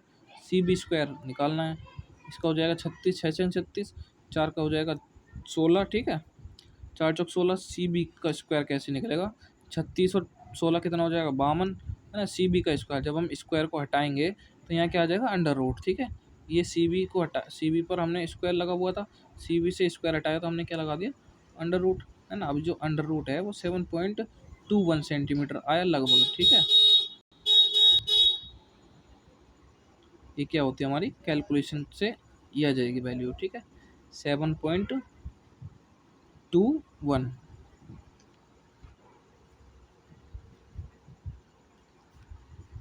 ठीक है ना। अब ये 52 जो है किसके बराबर है, मतलब किसके आसपास है, 49 के आसपास है, जो 7 का स्क्वायर होता है। ठीक है, हम इस तरह से अंदाज़ा लगा सकते हैं कि 7 के स्क्वायर से ऊपर होगा, यानी कि 7 के स्क्वायर से थोड़ा बड़ा होगा। लगभग हमने 7 सेंटीमीटर कर लिया। ठीक है, अब हम क्या करेंगे, हम करेंगे क्या कि ये जो हमारी आई है सी बी का जो लंबाई आई है, विकर्ण की लंबाई, वो किसके बराबर है 7.21 सेंटीमीटर, है ना। और ए डी का जो लंबाई है वो किसके बराबर है, ये बी सी के बराबर है। ठीक है, क्योंकि जो आयत हुआ और वर्ग हुआ, ठीक है, इनके जो विकर्ण होते हैं वो बराबर होते हैं, दोनों विकर्ण। ठीक है, आई बात समझ में? इतना ही हमें बताना था, इतना हमने बता दिया। इससे यह सिद्ध होता है कि आयत के दोनों विकर्णों की नाप बराबर होती है। 6 सेंटीमीटर लंबे तथा 4 सेंटीमीटर चौड़े आयत का परिमाप पता है हमें, 2l+b होता है। ठीक है, लंबाई प्लस चौड़ाई। लंबाई कितनी है 6, चौड़ाई कितनी है 6 4 10, 10 का दोगुना, 10 दूनी 20 सेंटीमीटर। आया समझ में? एक आयताकार गत्ते का क्षेत्रफल 117 वर्ग सेंटीमीटर है, सेंटीमीटर स्क्वायर। इसकी लंबाई कितनी है 3 सेंटीमीटर, 13 सेंटीमीटर। लंबाई यहाँ लिखी हुई है 13 सेंटीमीटर। ठीक है, लंबाई है 13 सेंटीमीटर, तो कितना होगा, इसकी चौड़ाई कितनी होगी। ठीक है, चौड़ाई बतानी है। लंबाई और चौड़ाई का जो मल्टीपल होता है वो किसके बराबर होता है, क्षेत्रफल के। 13 तिम्मा 117, 9 से काट दूंगा। ठीक है, तो 9 सेंटीमीटर क्या है हमारा चौड़ाई आई, 9 सेंटीमीटर चौड़ाई आ गई, है ना। इसी तरह से तो ये क्या हुआ है कॉपी में, जब हम कॉपी में लिखेंगे तो एक एक लाइन धीरे धीरे लिखेंगे, संभाल के ना। यहाँ क्षेत्रफल 117 सेंटीमीटर दिया हुआ है, लंबाई 13 सेंटीमीटर, तो चौड़ाई कितनी होगी, है ना। तो 117 बराबर 13 गुना चौड़ाई, चौड़ाई बराबर 117 बट्टे, ये गुणा में यहाँ पे चौड़ाई निकालूंगा, 117 बट्टे 13 हो जाएगा, 13 निम्मा 117। ठीक है, 9 सेंटीमीटर। और टेबल से याद कर लेंगे 15 तक, या हो सके तो 20 तक टेबल हमें याद होने चाहिए पूरे। ठीक है, 20 तक टेबल याद करने की कोशिश करना, 2 से लेकर 20 तक हमें मल्टीपल्स याद होने चाहिए, टेबल याद होने चाहिए। 5 सेंटीमीटर भुजा के वर्ग का परिमाप बताना है। ठीक है, परिमाप वर्ग का परिमाप क्या होता है 4a, 4 भुजा का 4 गुना भुजा, यानी कि 4 भुजा। ठीक है, तो 5 हमें दिया हुआ है भुजा, 4 से मल्टीप्लाई कर दो, 5 चौक 20। आई बात समझ में? दी गई आकृति A B C D E A B C D E A, ठीक है, ए B C D E A, ठीक है, ई ए का परिमाप कितना है 14.28 सेंटीमीटर। ये जो लंबाई है परिमाप बोल रहा है 14.28 सेंटीमीटर, जिसमें ए बी कितना है हमारा 3.5 सेंटीमीटर। ठीक है, ये हमें 3.5 सेंटीमीटर। बी सी कितना है 3.8 सेंटीमीटर। डी ई कितना है डी कितना है 2.3 सेंटीमीटर। ई ए कितना है, ई ए दिया है 2.05 सेंटीमीटर। वक्र सी डी की माप बताएं, ये जो लाइन है वक्र रेखा सी डी, ठीक है, सी डी की माप बतानी, ये क्या है भाई। इन सब का जो योग दिया हुआ है मुझे 14.28 दिया हुआ है, 14.28। ठीक है, कितना दिया हुआ है 14 पॉइंट,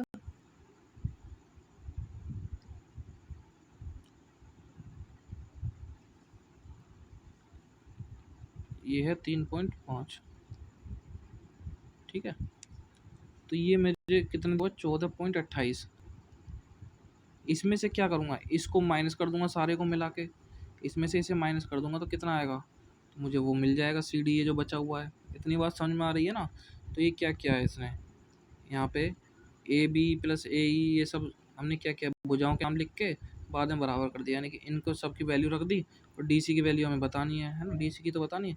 ये सब क्या हो जाएगा, जोड़ देंगे इसको, 8 3 11, ठीक है, और 11 5, सुनो ठीक है ठीक है ठीक है, कैसे होगा, 8 3 11 है ना, यू जीरो के इधर लग रहा है ना, ये 11 हो गया और ये हो गया 115, ठीक है, 100 इसको मानेंगे 115। कैसे देखो, 3.5 मैंने बोला है कि पॉइंट के सीधे में सारे पॉइंट होने चाहिए, 0.05 आई ऑप्शन में, 2.3, 3.8, अब क्या होगा, ये 5 के बराबर यहाँ जाए 5, 8 3 11, 11 5 16, ठीक है, हासिल 1, 3 और 1 4, 5 6 7 8, 8 3 11, ठीक है, ये हमारा है 11.65, 11.65, ठीक है। इसमें से इधर को ले जाऊंगा इसको, ये जो जोड़ है इसको इधर ले जाऊंगा, ये जो योग आया मेरा इसको इधर ले जाऊंगा, इसमें से इसे माइनस कर दूंगा, ये हो गया मेरा माइनस, ठीक है। अब ये कैसे माइनस होगा, 8 में से 5 गया, कितना हुआ 3, ठीक है, 2 में से 6, यानी कि 2 छोटा है, एक इससे ले लूँगा यानी 12 हो गया, 12 में से 6 गए, कितने बचे 6, एक इसमें से ले लिया था तो 3 बचे यहाँ पे, 3 में से 1 गया, कितना बचा, 3 में से 1 गया, कितना बचा 2, है ना।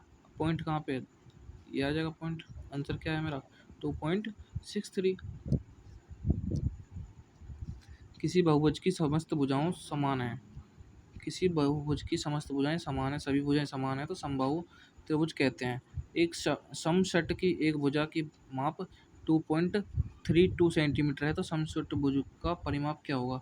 समषटभुज का मतलब है, समषटभुज का मतलब है, षटभुज मतलब जिसकी 6 भुजाएं हैं, ठीक है, 6 भुजाएं क्या है हमारी, बराबर हैं, 4 5 6। षटभुज कैसे बनेगा,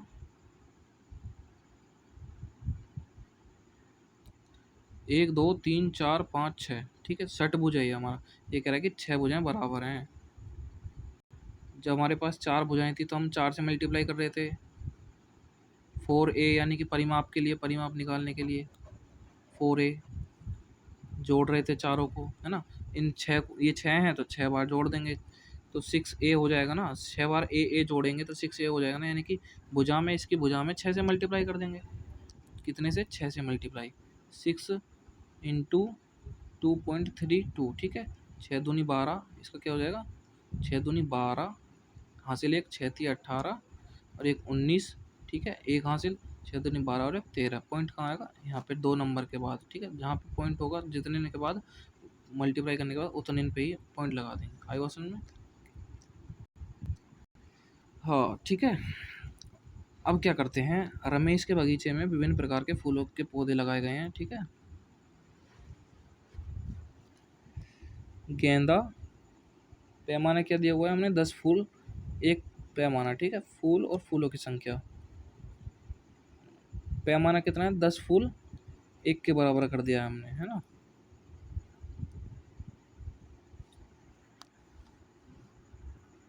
अब ये मान लो कि कैसे दिया हुआ है, हमें आधे ब्रेक भी करने हैं, 5 के हिसाब से भी लेना पड़ेगा हमें,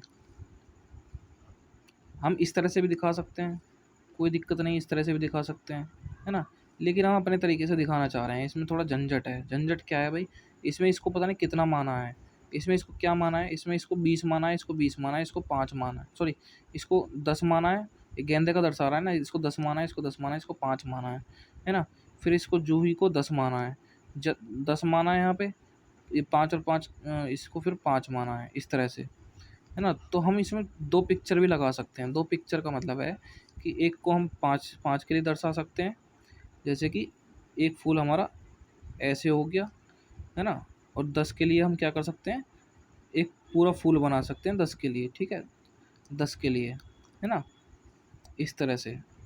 या फिर मैं कहूँ कि 5 के लिए मैं, देखो अगर मैं 10 के लिए कोई चीज़ कोई चीज़ 10 के लिए मैं पूरी बना रहा हूँ, ठीक है, तो 5 के लिए मैं उसे आधी बनाऊँ, ठीक है, 5 के लिए मैं उसे आधी बनाऊँ, ठीक है, 2 पंखड़ी वाला, इसका मतलब यही हो जाएगा, ठीक है।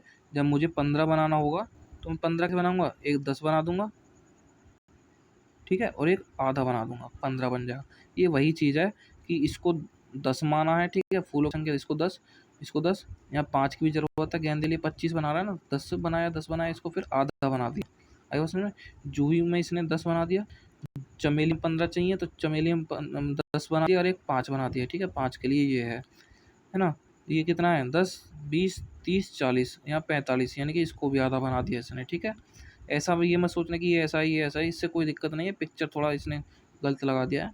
तो रजनीगंधा का 45 हो गया, है ना, 35 गुलाब के लिए, 10, 10, 10 और इसका आधा 5, ठीक है, कितने 35 हो गए ना। उसी तरह से करना है, कुछ भी देखो, पिक्चर जरूरी नहीं कि हम सेम ऐसे ही बनाए, कुछ भी अपने मन से, जैसे फूल का टाइप बना दिया ना, फूल तरह का बना दिया, कोई बच्चा है तो बच्चे के बारे में पूछ रहा है तो बच्चे का बना दिया ना। अब अगला क्वेश्चन है, वृत्त, व्यास, त्रिज्या, परिधि, जीवा स्पष्ट कीजिए। 9% बैटरी है भाई, थोड़ा फास्ट चलते हैं, कितना रह गया अब हमारा, ठीक है, ज़्यादा कुछ नहीं है, थोड़ा फास्ट कर लेते हैं।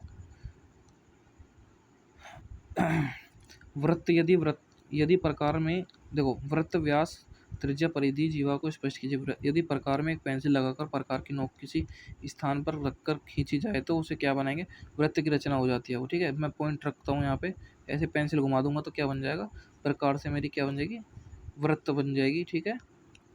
वृत्त पर स्थित किन्हीं दो बिंदुओं को मिलाने वाली ऐसी सरल रेखा जो वृत्त केंद्र से होकर जाएगी, ठीक है। देखो मैंने क्या बना दिया? वृत्त बना दिया, यहाँ पॉइंट था, ठीक है, केंद्र पर रखा मैंने पॉइंट, पेंसिल लगाई और प्रकार घुमा दिया, ये मेरा क्या बन गया? वृत्त। कोई, अब देखो कह रहा है व्यास के बारे में, वृत्त पर स्थित दो बिंदुओं को मिलाने वाली एक ऐसी सरल रेखा, वृत्त पर स्थित दो बिंदु हैं, यहाँ पर और यहाँ पर, कह रहा है कि सेंटर से होकर जाने वाली, यानी कि सेंटर से होकर वृत्त के केंद्र से होकर जाने वाली जो व्यास है, जो रेखा है वो क्या कहलाएगी? व्यास कहलाएगी, जो केंद्र से होकर जा रही है, ठीक है।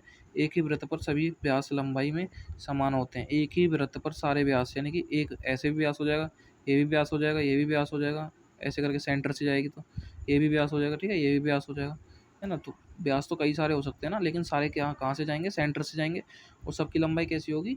बराबर होगी, यही बात कह रहा है, ठीक है। व्यास की लंबाई हर जगह से बराबर होती है, व्यास ऐसे लो या फिर व्यास ऐसे लो, ठीक है, या फिर व्यास ऐसे लो, है ना। आई बात समझ में?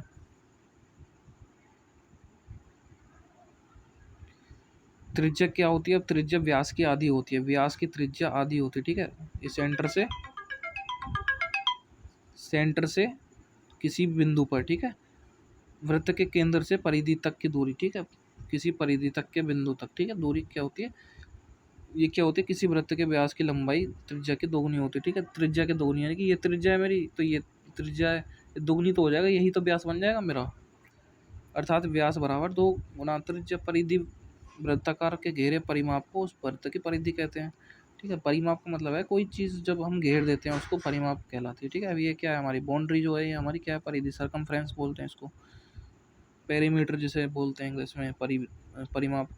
जीवा, वृत्त के किन्हीं दो बिंदुओं को मिलाने वाले रेखाखंड को वृत्त की जीवा कहते हैं, वृत्त के केंद्र से जाने वाली वृत्त की व्यास कहलाती है, ठीक है। अब इसको समझ लेते हैं क्या कह रहा है, ठीक है। मैंने समझाया भी है। ये मेरा क्या हो गया? वृत्त हो गया। ये मेरा क्या हुआ? मैंने इसको वृत्त बनाया, ठीक है। ये मेरा सेंटर है, ये कह रहा है वृत्त के केंद्र से होकर, देखो ऐसे ही ये हो गया मेरे जीवा, जीवा, ठीक है। इसका क्या बोलते हैं? इसको रेखाखंड बोलते हैं, ठीक है, जो दो बिंदुओं को मिला रही है, वृत्त के किन्हीं दो बिंदुओं को मिला रही है, रेखाखंड। रेखाखंड अब ऐसे भी हो सकता है, छोटा भी हो सकता है, बड़ा भी हो सकता है ना। अब ये ही जो रेखाखंड है, अगर वो सेंटर से होकर जाए, ठीक है, सेंटर से होकर जाए, वो क्या कहलाता है? व्यास कहलाता है। जो सेंटर से होकर जो व्यास जाता है वो सबसे बड़ा जीवा होता है, उसे क्या बोलते हैं? ये भी जीवा है, लेकिन ये सेंटर से होकर जा रहा है तो इसको व्यास भी कहेंगे, जीवा भी कहेंगे, है ना, जीवा भी कहेंगे। तो ये भी जीवा है, लेकिन ये व्यास नहीं है, व्यास हमेशा सेंटर से होकर जाएगा, इतना हमें ध्यान रखना है ना। और व्यास ऐसे, ये जीवा ऐसे ही बन जाएगा, कोड बोलते हैं इंग्लिश में, ठीक है, CORD, कोड, ठीक है। और इसको क्या बोलते हैं? क्या बोलते हैं? डायमीटर, ठीक है, व्यास। आई बात समझ में? एक वृत्त की परिधि 22 मीटर है तो वृत्त का क्षेत्रफल बताना है। परिधि मतलब 2 पाई आर, परिधि मतलब 2 पाई आर, ठीक है। 22 की वैल्यू दे रखी है इसकी, तो 2 × 22/7, आर पाई की वैल्यू रख दी मैंने, आर की वैल्यू कितनी है? आर की वैल्यू नहीं पता हमें, 22, ठीक है। ये क्या दी हुई है? परिधि, 22 से 22 काट दूंगा, ठीक है। अब क्या हुआ? आर बराबर 7/2, 7 इधर जाएगा, 2 नीचे आ जाएगा, 7/2, आर बराबर, है ना। कराना मैंने ऐसे ही, 7/2 मीटर आ गया ना। एरिया कितना है, पाई आर स्क्वायर, ठीक है, पाई आर स्क्वायर। आर की वैल्यू में क्या रख दूंगा, 7/2, ठीक है। पाई की वैल्यू मैंने 22/7 रखी, गुना 7/2, आर की जगह पे मैंने 7/2 रख दिया, है ना। अब इसको क्या करना है, सोल्व करना है। ये 2 बार लिख दूंगा इसको, तो ये 7/2 गुना 7/2 कर दिया। इसको सोल्व करना है, 7 से 7 कैंसिल हो गया, 22 से 11 बार कटेगा, 11 सत्ते 77 हो जाएगा, 11 की मल्टीप्लाई इसमें हो जाएगी, बट्टे 2 हो जाएगा, 11 सत्ते 77, यानी कि 77/2 मीटर स्क्वायर, है ना। अब ये व्यास दिया हुआ है, ठीक है, 7.2 सेंटीमीटर व्यास का एक वृत्त खींचिए, इसकी त्रिज्या भी ज्ञात कीजिए, ठीक है।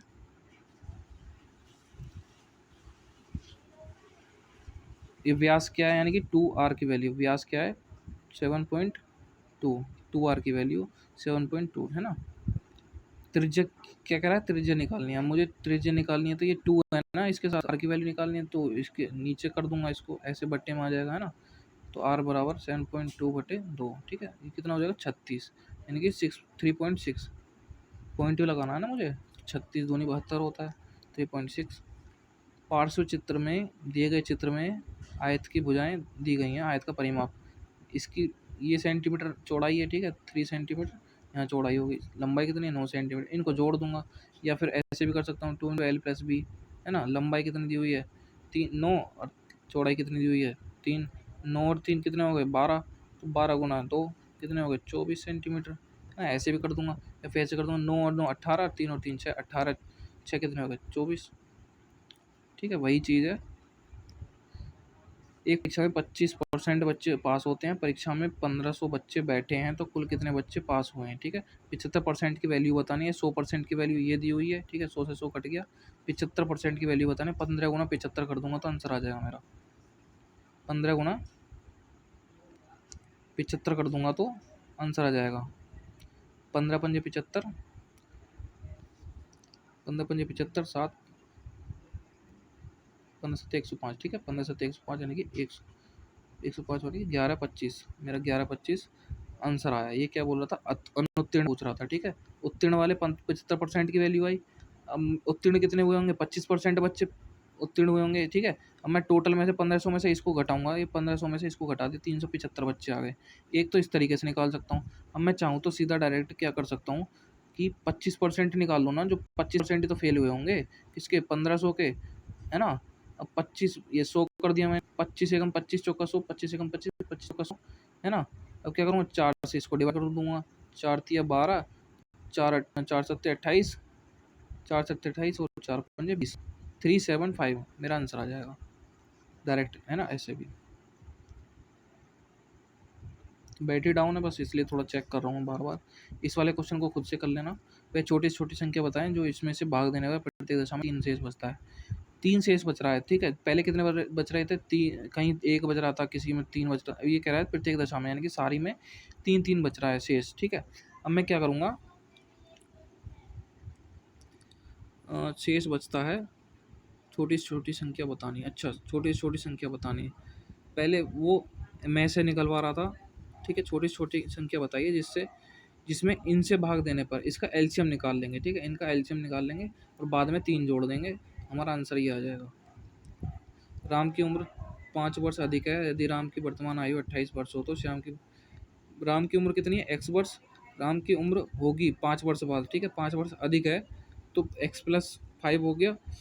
और राम की वर्तमान आयु कितनी दी हुई है, 28 साल, ठीक है, वर्तमान आयु। राम की उम्र श्याम से 5 वर्ष अधिक है, श्याम से, ठीक है। राम की वर्तमान आयु 28 वर्ष है, तो 5x+5 बराबर 28 हो गया। x+5 बराबर कितना हो गया, x+5 बराबर 28 हो गया।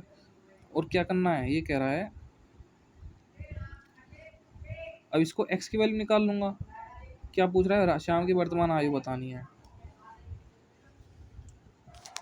श्याम की आयु बतानी है, ठीक है, 5 वर्ष, श्याम से 5 वर्ष अधिक है ना। 5 वर्ष अधिक है तो 28 किसकी है, राम की वर्तमान आयु है। समझ लेते हैं इसको थोड़ा, है ना। माना राम की उम्र x वर्ष है, राम की उम्र श्याम से 5 वर्ष अधिक है, ठीक है। राम की उम्र श्याम से 5 वर्ष अधिक है। पहले हमने राम की आयु निकाल ली 23, ठीक है।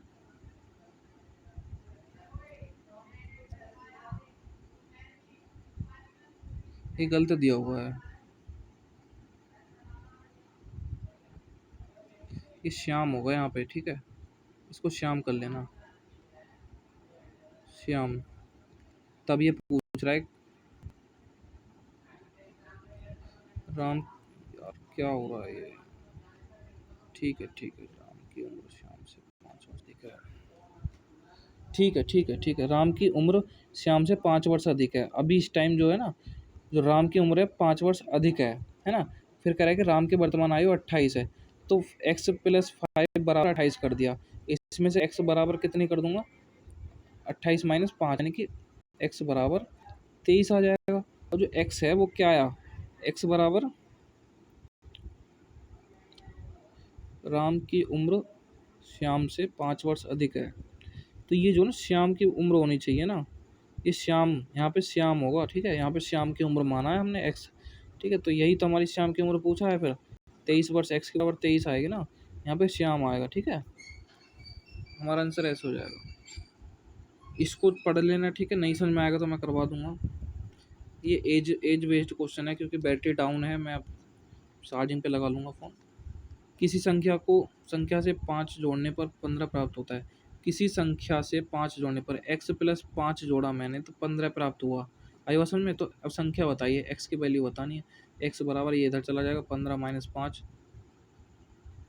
है ना, कितना हुआ 10। क्लियर है बात। एक वाई मीटर लंबे फीते को 7 बराबर भागों में बांटा गया। यदि प्रत्येक भाग की लंबाई 3 मीटर हो तो वाई का मान बताइए। कह रहा है कि वाई मीटर लंबा फीता है, 7 भागों में बांटा गया, तो ठीक है।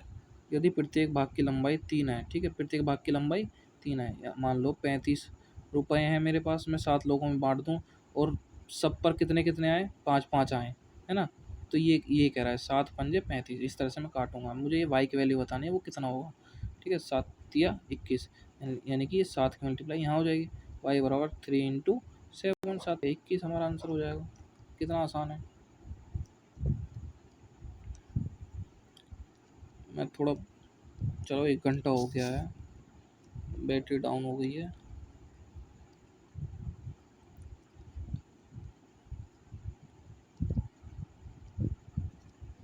एक गांव में प्रत्येक संयुक्त परिवार 2x वृक्ष लगाता है। यदि गांव में कुल संयुक्त परिवारों की संख्या 30x है, उस गांव में कुल कितने वृक्ष लगाए जाएंगे। 2x गुना 30x, यानी कि इनकी मल्टीप्लाई कर देंगे, 30 दूनी 60 हो जाएगा, एक्स स्क्वायर हो जाएगा, ठीक है। ये हमारा आंसर आ जाएगा 60x²। त्रिभुज से कहते हैं, ये हमने पढ़ा है। भुजाओं एवं कोणों के आधार पर त्रिभुजों को नामकरण कीजिए, ठीक है। नामों का वर्गीकरण। तीन भुजाओं से घिरी हुई आकृति क्या होती है, 3 भुजाओं से घिरी हुई यानी बंद आकृति क्या होती है, त्रिभुज कहलाती है। कोणों की दृष्टि से क्या होता है, कोणों की दृष्टि से 3 प्रकार के होते हैं। समकोण त्रिभुज जिसका 90 डिग्री एंगल होता है, ठीक है, उसे समकोण त्रिभुज। राइट एंगल ट्रायंगल जिसका एक कोण समकोण यानी कि 90 डिग्री, समकोण का मतलब होता है 90 डिग्री, ठीक है। न्यून कोण किसे कहते हैं, वह त्रिभुज जिसका प्रत्येक कोण न्यून कोण होता है, ठीक है, जिसका प्रत्येक कोण न्यून कोण होता है। इस तरह से हमारा न्यून कोण बनता है। सारे कोण क्या है, न्यून कोण होते हैं यहाँ पे, ठीक है। न्यून कोण कहलाता है। अधिक कोण किसे कहते हैं, जिसके अंदर 90 डिग्री से कोई अधिक कोण होता है, ठीक है। कोई एक कोण 90 डिग्री से अधिक होता है, ये क्या होता है हमारा अधिक कोण। भुजाओं के आधार पर, ठीक है। समबाहु त्रिभुज जिसकी प्रत्येक भुजा समान हो, समबाहु त्रिभुज कहलाता है। विषमबाहु जिसकी भुजाएं समान नहीं है, उसमें विषमबाहु जिसकी कोई भुजा समान नहीं है। समद्विबाहु, समद्वि का मतलब जिसकी 2 भुजाएं समान हो, ठीक है। कंफ्यूज मत होना, विषमबाहु का मतलब है जिसकी कोई भी भुजा समान नहीं है, अलग अलग है सारी भुजा, तीनों भुजाएं समान असमान है, ठीक है, समान नहीं। समद्विबाहु मतलब द्वि मतलब जिसमें 2 भुजाएं समान हो, ठीक है, और तीसरी भुजा अलग हो। ये दो सेम है और ये अलग है, ठीक है। इस तरह से इसको सोल्व कर लेंगे, कोई बड़ी बात नहीं है, इसको सोल्व कर लेंगे। राम ने 300 रुपये में एक रेडियो खरीदा, ठीक है। राम ने कितने रुपए में रेडियो खरीदा, 300 में। उस कितने रुपयों में बेचना पड़े कि उसे लाभ कितने का हो, 120 का। क्या बात कह रहा है।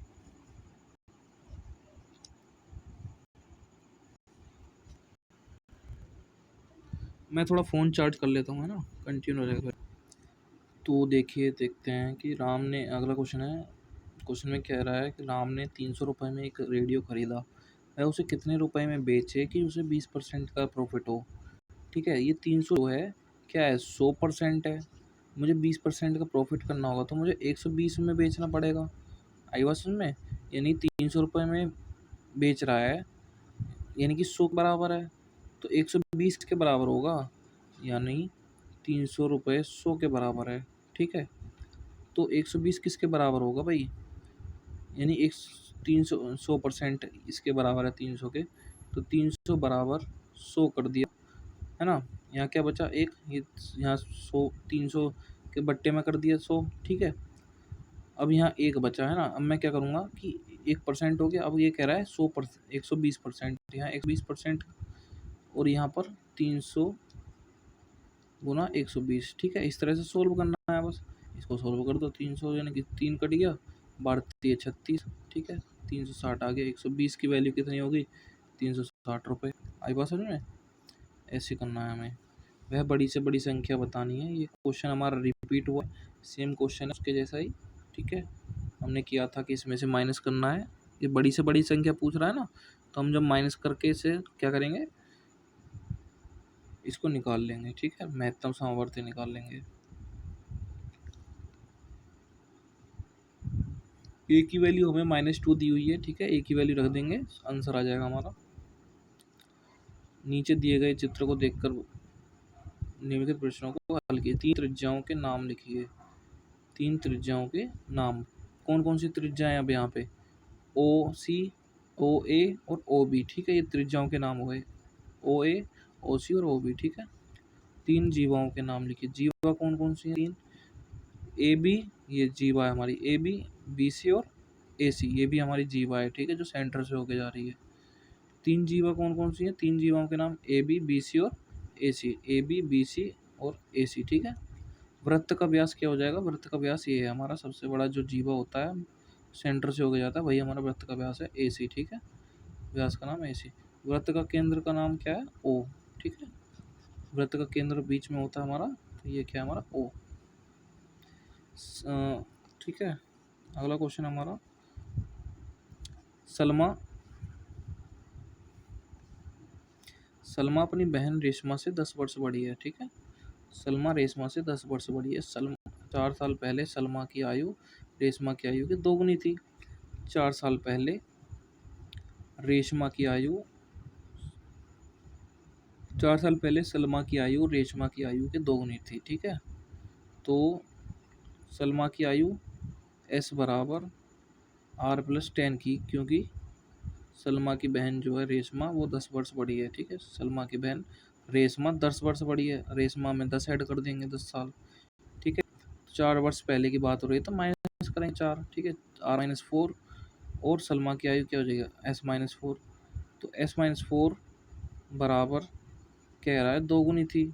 s-4 बराबर 4 साल पहले, कह रहा है 4 साल पहले सलमा की आयु रेशमा की आयु की दोगुनी थी। रेशमा की आयु ये हो जाएगी 4 साल पहले, सलमा की आयु ये हो जाएगी। -4 करेंगे, -4 करेंगे दोनों में। ठीक है, अब इसको सॉल्व करेंगे, 2r हो जाएगा, 4 दूनी 8 हो जाएगा। इसको इधर ले जाएंगे और इसको, ठीक है, ऐसे सॉल्व कर देंगे। ये इधर जाएगा तो कितना हो जाएगा? -4 बनेगा। s=2r -8 + 4 इधर हो जाएगा तो प्लस हो जाएगा, और इसमें से माइनस करूँगा तो -4 हो जाएगा। अब क्या करूँगा, ये जो मेरी वैल्यू आई है और ये जो है, ठीक है, ये जो है, इसको और इसको क्या करूँगा, मैं सॉल्व करूँगा। ये वाली इक्वेशन, ये फर्स्ट इक्वेशन हो गई हमारी, और ये सेकंड इक्वेशन। ठीक है, इस तरह से फर्स्ट और सेकंड को बराबर करने पर। ठीक है, बराबर कैसे होगा? आर एस बराबर 2r+10, एस की वैल्यू एक बार ये दी हुई है, एक बार ये दी हुई है, यानी कि r+10 बराबर 2r-4 लिख सकता हूँ मैं। ठीक है, r+10 बराबर 2r-4। ठीक है, इसमें से r की वैल्यू आ जाएगी। ये कैसे सोल्व होगा? कैसे? आर इधर कर दूँ तो एक आर बचेगा, 2r में से एक आर चला जाएगा, 4 को इधर कर दूँ तो कितना हो जाएगा? 10 + 4, यानी कि r बराबर 14। आई बात समझ में? ये ऐसे ही तो क्या है, 2r के साथ हमने क्या किया, देखो 2r-4 है, इसको हमने पूरे को इधर लिख दिया और इसको हमने इधर लिख दिया, क्योंकि ताकि आसानी हो जाए 2 और r को घटाने में। ठीक है, r हमने इधर कर दिया और ये इधर आ गया। ठीक है, r हमारा इधर आ गया और 4 इधर आ गया, प्लस में हो गया। r प्लस में था तो माइनस में हो गया, है ना। और ये प्लस माइनस का हमें ध्यान रखना है हमेशा। 2r में से 8 जाएगा तो कितना बचेगा 1r। 10 + 4 कितना हो जाएगा 14, ठीक। तो रेशमा क्या है कितनी है 14 वर्ष है। सलमा क्या है कितनी हो जाएगी 14 में 10 जोड़ेंगे तो कितनी हो जाएगी 24 वर्ष, क्योंकि वो 10 वर्ष बड़ी है। आई वर्ष में। अब देखो उसी तरह के क्वेश्चन है, 3 अंकों की सबसे छोटी प्राकृतिक संख्या लिखिए। 3 अंकों की सबसे छोटी प्राकृतिक संख्या ये हो जाएगी 35 सेंटीमीटर व्यास वाले वृत्त का परिमाप ज्ञात कीजिए। परिमाप 35 सेंटीमीटर व्यास, 2r की वैल्यू ये है, ठीक है। और 35 सेंटीमीटर यानी कि 2πr होता है। 2r की वैल्यू हमें दी हुई है, 2r इंटू पाई की वैल्यू और रख दूंगा मैं। परिमाप यानी परिधि का तो पूछ रहा है, परिमाप 2πr होता है ना, परिधि परिमाप। तो 2r की वैल्यू कितनी हुई है 35, 22/7 कर दूंगा, 7 पंजे 35, ठीक है। ये हो जाएगा मेरा 5 दूनी 10 और 11, ठीक है, 110। इसका हो जाएगा 110, ठीक है। इस तरह से हमको सोल्व करना है, ये सारे क्वेश्चन ट्राई करना, ठीक है। कौन सा अनुपात बड़ा है, ये सारे क्वेश्चन हमने किए हैं, है ना। अब इनकी प्रैक्टिस करना, ठीक है। ये तुम्हारे प्रैक्टिस के क्वेश्चन है जो तुम्हें करने हैं। इस तरह से इनकी वैल्यू निकालनी है, ठीक है। 1000 लीटर के पानी की टंकी के हिसाब से प्रत्येक 10 ये क्वेश्चन क्या है हमने, ठीक है। जो भी क्वेश्चन हमने सारे किए हैं सब हैं इसमें, क्योंकि हमने PYQ ही लगाए हैं। वो सारे क्वेश्चन किए हैं, कुछ छोटा नहीं है। तो अपना वीडियो यहीं समाप्त करते हैं इसको। और हमारा क्या रह गया है इसमें, हमारा क्या रह गया है, हमारे रह गए हैं अति लघु, ठीक है, सॉरी, बहुविकल्पी प्रश्न। बहुविकल्प हमारे कितने हैं, बहुविकल्प हैं हमारे ज़्यादा नहीं, 89 तो हैं, ठीक है। तो इसको निपटा दें क्या फिर, अभी निपटा दें, क्या बोलते हो। चलो कर ही देते हैं इसको भी, इसका भी खेला ख़त्म कर देते हैं, हाँ?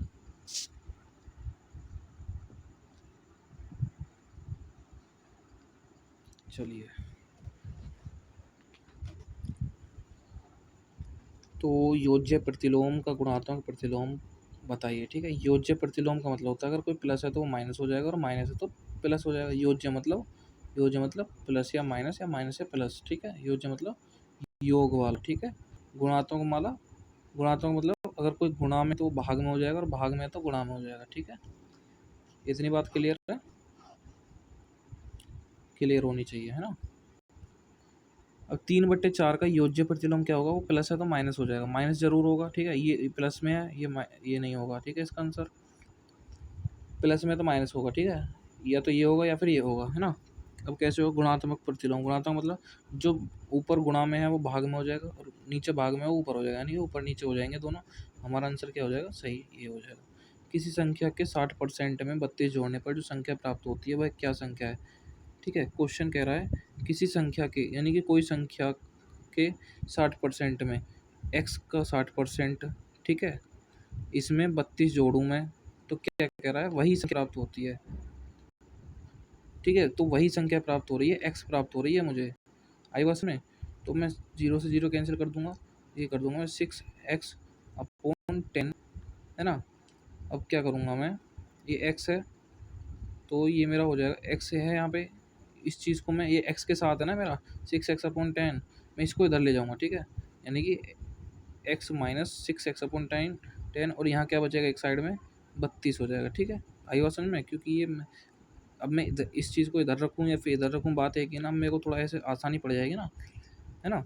और क्या हो जाएगा 10 की मल्टीप्लाई हो जाएगी 10x माइनस 6x, नीचे क्या रहेगा 10 रहेगा, 32 हो जाएगा, ठीक है। क्या हुआ 32 हुआ ना। अब ये 10x माइनस 6x यानी कि 4x/10 इज इक्वल टू 32, ठीक है। 4 से 8 बार में जाएगा, x बराबर ये भाग में यहाँ क्या हो जाएगा 80 गुणा में हो जाएगा, तो आंसर आएगा हमारा 80, ठीक है। आई बात समझ में, इस तरह से हम इनको सोल्व करेंगे।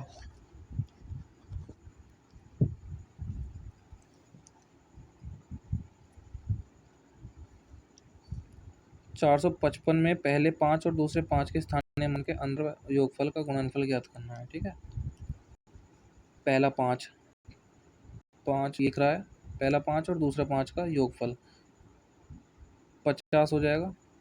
देखो योगफल 50 और 5 का ये हो गया योगफल, और 50 माइनस 5 ये हो गया मेरा अंतर, ठीक है, मान का अंतर और योगफल का गुणनफल, यानी कि ये हो जाएगा मेरा 55, ये हो जाएगा मेरा 45। अब इनका 55 और 45 का गुणनफल कितना होगा, ठीक है, वो मुझे आंसर बताना है। अब देखो जीरो तो होगा नहीं, क्योंकि ये 5 पूरे 25 होगा, ठीक है, जीरो तब होगा जब जीरो से मल्टीप्लाई होगी, या फिर 2 से मल्टीप्लाई होती है, यहाँ पे 2 पंजे 10 होता, तो जीरो तो ये तो होगा नहीं, इनमें से कोई होगा, है ना। अब कैसे करना है, मैं 11 को तोड़ दूँ इसको, अ, ठीक है, 11 पंजे 55, चलो 225 हो जाएगा, और उसको मल्टीप्लाई कर देंगे फिर। चलो मैं बता देता हूँ कैसे करना है, कि 55 × 45, ठीक है, इसकी डायरेक्ट मल्टीप्लाई कर लेते हैं, क्यों इतना झंझट पालें, ठीक है।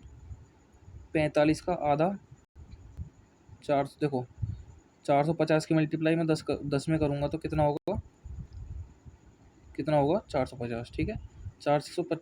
450 का आधा यानी कि 450 का आधा यानी कि 45 की मल्टीप्लाई 5 में, है ना। 450 का आधा क्या होगा, 450 का आधा होगा 45 की गुना 50 में, 5 में, ठीक है, 45 की गुना 5 में। मैंने 450 का आधा किया, 45 की गुना 5 में कर दी। दोबारा यही चीज़ लिख दूंगा, क्योंकि 45 की फिर से 5 में करनी है, 2 2 5, 5 7 4 2, ठीक है, 2475 आंसर आएगा मेरा। इसको हम डायरेक्ट वैसे भी मल्टीप्लाई कर सकते हैं, जैसे सुविधा हो वैसे कर सकते हैं, ठीक है ना।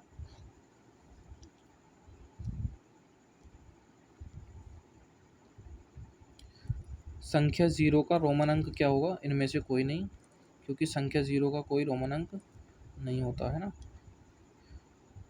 25 + 3/10, 4/1000, ठीक है। 25 प्लस, इसको कैसे लिखेंगे, कितने नंबर के बाद है ये, 100 कितना है, यानी कि 0 0 1 कितने के बाद लगाया जाएगा, 2 के बाद, एक तो है, एक जीरो और मान लेंगे, पॉइंट यानी कि 2 के बाद लगा देंगे, 0.03। अब यहाँ कितने के बाद है, 1 2 3, ठीक है, 3 जीरो यानी 3 डिजिट लेनी पड़ेंगी मुझे, 0.004, ठीक है, 3 डिजिट मैंने जीरो लगा के बना दिया। इसको सॉल्व करना है, इसको प्लस करना है, ठीक है।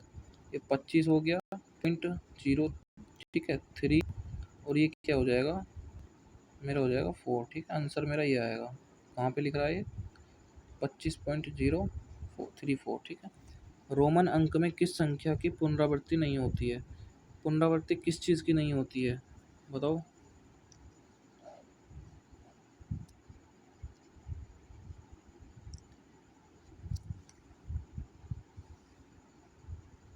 इसकी होती है, 1 लिखते हैं, 2 लिखते हैं, 3 लिखते हैं, ठीक है, हो रही है ना पुनरावृत्ति। इसकी होती है एक्स एक्स, ठीक है, ये कितना 20, इस तरह से लिखते हैं। एल की नहीं होती है, एल का आंसर हम लगा देंगे, ठीक है। संख्या इतने के अंक में इतने के स्थानीय मानों का गुणनफल, ठीक है। 506 जीरो, ठीक है, 505 का हो जाएगा स्थानीय मान, 506 का हो जाएगा 60, ठीक है। गुणनफल बताना है भाई, 6 पंजे 30 होता है, 30 लिख रहा है, सब में 30 आ रहा है।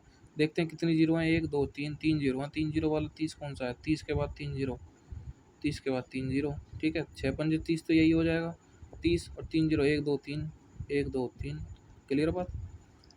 0.5 का 4% कितना होगा, परसेंट का साइन हटाऊंगा, 100 लगा दूंगा, पॉइंट हटाया मैंने, क्या कर दिया, 10 लगा दिया, 4 से काटूंगा मैं, कितने बार कटेगा, 4 से काटूंगा 25 बार, ठीक है, 5 पूरे 25 हो जाएगा, ये क्या हो जाएगा, 1/50, 10 की मल्टीप्लाई 5 में है ना, तो मेरा क्या हो जाएगा, 1/50। अब मैं इसको क्या लिख सकता हूँ, बताओ क्या लिख सकता हूँ, 50 को 1 से डिवाइड करूँ मैं, 1 को 50 से डिवाइड करूँ, पॉइंट लगाया मैंने, जीरो लगा दिया, पॉइंट अब कम पड़ रहा है, अब भी 50 से 10 कम पड़ रहा है ना, तो जीरो लगाया तो जीरो बढ़ा दिया, ठीक है, 5 दूनी 10 यानी 50 दूनी 100, तो आंसर क्या आएगा मेरा, ये आएगा। आई बस समझ में।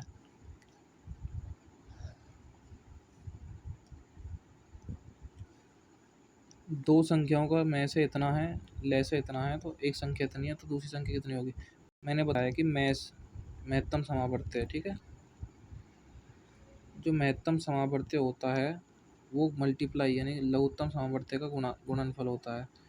और उन संख्याओं का जो संख्याओं का इनका जो दो संख्याओं का मैस है और दो संख्याओं का लैसा निकालना है ना, उन्हीं दो संख्याओं का गुणनफल बराबर होता है इन दोनों का गुणनफल। ठीक है, ये हमें याद रखना है। एक संख्या अगर 175 है तो दूसरी संख्या क्या होगी, ये हमसे पूछ भी रहा है। दूसरी संख्या क्या होगी, यानी कि जो दूसरी संख्या का मल्टीपल है इसमें होगा। ठीक है, निकाल लेंगे। मैसे की वैल्यू कितनी है, 35। मैसे की वैल्यू कितनी है, 35। लैसे की वैल्यू कितनी है, 525 और 175। 17 कम 17, 17 दूनी 34, 17 51। ठीक है, ये कट जाएगा 3 बार है। 35 दिया 105 हो जाएगा। ठीक है, 35 दिया 105, इसका आंसर आ जाएगा 105। ठीक है, आंसर 105 है ना। कैलकुलेशन है बस, और कुछ नहीं है। ये हमारा x minus two equal to 1। ठीक है, तो 3x² प्लस 5x प्लस 2 क्या होगा, ये दिया हुआ है x माइनस टू बराबर 1। ये -2 है, -2 को मैं लेंगे तो प्लस में हो जाएगा। x बराबर कितना हो जाएगा, 1 + 2 कितना हो गया, 3। ठीक है, x की वैल्यू अब मैं x में रखूँगा। यहाँ पे x की वैल्यू 3x² डायरेक्ट रख दूँ। x की जगह पे 3 रखा मैंने, प्लस 5x की जगह पे मैंने 3 रखा, प्लस 2। ठीक है, 3 तिया 9 हो जाएगा, 3 का स्क्वायर 3 तिया 9, 3 तिया 9 प्लस 5 तिया 15 प्लस 2। ठीक, 9 तिया 27 प्लस 15 दो कितने हो गए, यहाँ हो गए 9 तिया 27, 15 तो कितने हो गए 17। इसको जोड़ दूंगा, 7 7 14 का 4 हासिल 1, 1 और 2 कितने हो गए 2, 2 और 2 4। ठीक है, 44 मेरा आंसर आएगा। किस संख्या के 6 का स्थानीय मान सबसे अधिक है। 6 का स्थानीय मान सबसे अधिक है। देखो 6 सब, देखो पॉइंट के बाद जब हम पीछे जाते रहते हैं ना इधर की साइड, तो हमारी वैल्यू कम हो जाती है। पॉइंट के बाद इधर को जाते रहेंगे तो हमारी वैल्यू ज़्यादा होती रहेगी। ठीक है, ये तीसरे नंबर पर है, ये यहाँ पे दूसरे नंबर पर है, यहाँ दूसरे नंबर पर है, यहाँ पहले नंबर पर। तो पहले इसकी वैल्यू ज़्यादा होगी 6 की। 6 का स्थानीय मान सबसे अधिक है किस, 6 का। ठीक है, अगला क्वेश्चन है,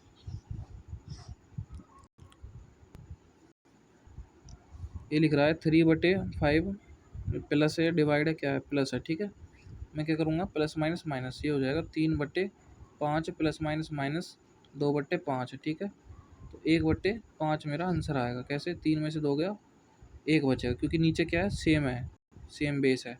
आंसर आ गया। 24.80 का कितना परसेंट है, 24.80, 2480 का कितना परसेंट है पूछ रहा है। ठीक है,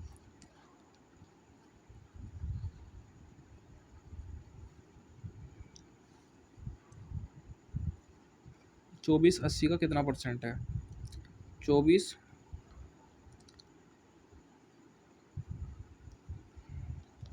ये देखो 24 कितना परसेंट है 80 का, मैं कहूँ कि 80 का x% है 24। ठीक है, यही तो पूछ रहा है, तो x की वैल्यू निकालनी है। इसको क्या करना है, x बराबर, यहाँ रहने दूंगा इसको, परसेंट है तो बट्टे कर दूंगा 100, परसेंट हटाया, 0 से 0 कैंसिल, 8 इधर भेज दूंगा, गुणा में यहाँ भाग में हो जाएगा 8। ठीक है, ये हो गया। अब क्या करूँगा, 8 तिया 24, 10 की परसेंट, 0 से 0 कट गया था ना 8 से, ऐसे तो 10 की मल्टीप्लाई यहाँ हो जाएगी 30। आई बात समझ में, 30% आएगा, क्या हो जाएगा 30%, और इसका ये हो जाएगा, इसका ये हो जाएगा। अब इसको सोल्व करना है, कितना आसान है, प्लस है बाहर। ठीक है, यहाँ माइनस होता तो माइनस साइन चेंज हो जाते हैं अंदर वाले, जब ब्रैकेट हटाते हैं प्लस साइन चेंज नहीं होंगे। 8a minus 3b plus 3a plus 3b ऐसे लिख देंगे। ठीक है, जो सजाती हैं उनको कर देंगे क्या, काम तमाम। 8 और 3 11a, ये कितना हो जाएगा, प्लस में और माइनस में सेम है। ठीक है, 3b प्लस 3b माइनस, ठीक है, कैंसिल हो जाएगा, क्या बचा हमारा 11a। क्लियर बात। अनुवर्ती मतलब +1, 13 का +1 14। दो संख्याओं का मैं से 16 है, गुणनफल 6400 है, उसका लैसे ज्ञात करना है। दो संख्याओं का मैं से तो मुझे इतना दिया हुआ है, लैसे पूछ रहा है, लैसे मैं से मल्टीप्लाई होता है, लैसे मैं से मल्टीप्लाई होता है ना, मैंने बताया ना ऊपर, मैं से गुना लैसे। ठीक है, लैसे पूछ रहा है ये हमसे, और मैं से दिया हुआ है, और गुणनफल कितना, संख्या एक्स वाई मान लिया, ठीक है, एक्स और वाई का मल्टीप्लाई 6400 दिया हुआ है, एक्स वाई का मल्टीप्लाई 6400 दिया मैंने, में से कितना दिया हुआ है 16 गुना लेस है, ठीक है, लेस है 16 के मल्टीप्लाई इसमें कर 16 के मल्टीप्लाई इसमें हो रही है तो इसमें जाके यहाँ क्या हो जाएगा, यहाँ पे डिवाइड हो जाएगा, ठीक है, लेस है बराबर 64, 16 चौका 64, 16 चौका 64 तो कितना है 400 रुपये, ठीक है, नंबर आया हमारा, जो लेस है वो हमारा 400 है। 25% का दशमलव में बदला, 25% हटाऊंगा तो एक हो जाएगा यानी 25, ठीक है, 25 एकम 25, 25 चौका 100 है ना। अब क्या करना है मुझे, अब क्या करना है देखो, अब मैं इसको भाग दे सकता हूँ, ठीक है, 4 1 पॉइंट लगाया मैंने, क्या हो गया 0, 4 दूनी 8, क्या बचा 2 पॉइंट है मेरे पास, 0 लगा दूंगा, 4 पंजे 20, 0.25 बना मेरा, ठीक है, तो आंसर मेरा क्या आएगा 0.25।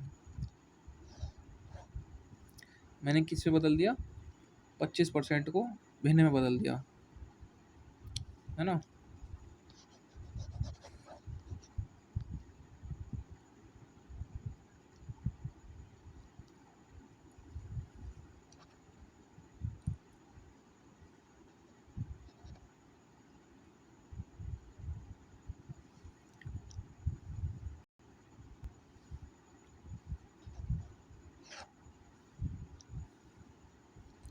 अब हम इसको ऐसे भी कर सकते हैं, 25/100 लिखा हुआ है, 0 देखते हैं कितने नंबरों के बाद है, उतने ही नंबर के बाद हम क्या लगा देंगे, पॉइंट लगा देंगे, ठीक है, 2 के बाद है, 2 जीरो है हमारी, तो 1 और 2 यहाँ लगा देंगे पॉइंट, हमारा आंसर ये हो जाएगा। जब हमारी ये 100 होगी, अगर कुछ और नंबर होता तो हम डिवाइड करते उसको, ठीक है। इसका क्या होता है, a प्लस बी गुना a माइनस बी, इसका आंसर ये होता है हमारा, ठीक है। ए स्क्वायर माइनस बी का स्क्वायर का फॉर्मूला ये होता है, a प्लस बी और a minus B, A square minus B square मतलब एक बार प्लस और एक बार माइनस। अब ये हुआ कैसे मैं बता देता हूँ, ठीक है। जब हम इसको मल्टीप्लाई करेंगे, ए की मल्टीप्लाई पहले इसमें कैसे, ए की मल्टीप्लाई ए माइनस बी, ठीक है, अब क्या होगा प्लस बी की मल्टीप्लाई फिर से इसमें प्लस बी, एक बार पहले इसकी मल्टीप्लाई पूरी इसमें करते हैं, फिर एक बार इसकी मल्टीप्लाई, ठीक है, ए की मल्टीप्लाई पर पूरी में प्लस बी लिख दिया, ए माइनस बी कर दूंगा फिर से, ठीक है। अब इसकी मल्टीप्लाई इसमें पहले हम ए की कर रहे थे, फिर इसकी करेंगे, ठीक है। अब ए स्क्वायर माइनस ए बी हो जाएगा, ए स्क्वायर इसकी मल्टीप्लाई अंदर, ए बी हो जाएगा इसकी मल्टीप्लाई इसमें, ठीक है, बी ए हो जाएगा इसका, ए बी कर दो या फिर, ठीक है, या फिर बी ए कर दो, तो यहाँ पे माइनस बी का स्क्वायर हो जाएगा, आई वास में B into B, plus minus क्या हो जाएगा माइनस। अब ये क्या है माइनस है और ये प्लस है, प्लस का ये भी और माइनस का ये क्या हो गया, और यहाँ क्या बचा कट जाएगा यहाँ, ठीक है। और यहाँ क्या बचा ए स्क्वायर माइनस बी स्क्वायर, ए स्क्वायर माइनस बी स्क्वायर हमारा आंसर आ जाएगा। आई बात समझ में। गुणात्मक प्रतिलोम, गुणात्मक मतलब ऊपर वाला नीचे हो जाएगा, नीचे वाला क्या हो जाएगा ऊपर हो जाएगा, तो 2/3 आंसर आ जाएगा। अगर ये कहता कि योज्य प्रतिलोम तो प्लस का माइनस हो जाता है ना। 4 का 3% है, 4 का 3% कितना है, ये पूछ रहा है, 4 का 3% है, 4 गुना 3%, ठीक है, तो 4 गुना 3% हटाऊंगा तो 100 हो जाएगा, ये क्या कर दूंगा 25। अच्छा ये कह रहा है 4 का 3% है, ये ऐसे नहीं कह रहा है, ये कह रहा है कि 4 में जो 3 है, मान लो कोई चीज़ हमारी 4 है, अब उसमें 3 जो है हमारा कितना परसेंट है 4 का, ठीक है, ये बताना है। इस तरह से क्वेश्चन है, थोड़ा क्वेश्चन समझने में दिक्कत हो सकती है, लेकिन तरीका हमारा अच्छा होना चाहिए, ठीक है, समझने का। बैटरी भी देखते रहना है भाई, बैटरी भी डाउन हो रही है। अरे भाई यार ये दिक्कत क्यों कर रहा है बार बार।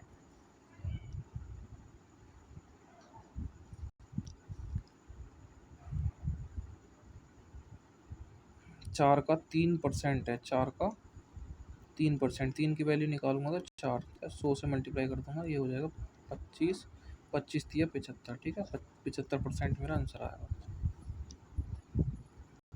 अगला क्वेश्चन है हमारा a माइनस बी -2 है, ठीक है, इसको कैसे करूँगा, ये सजातीय है, ठीक है, -2 में से 1 घटेगा यानी कि 1 बचेगा, 1a माइनस बी, ठीक है, यानी कि -a माइनस बी होगा, -a माइनस बी।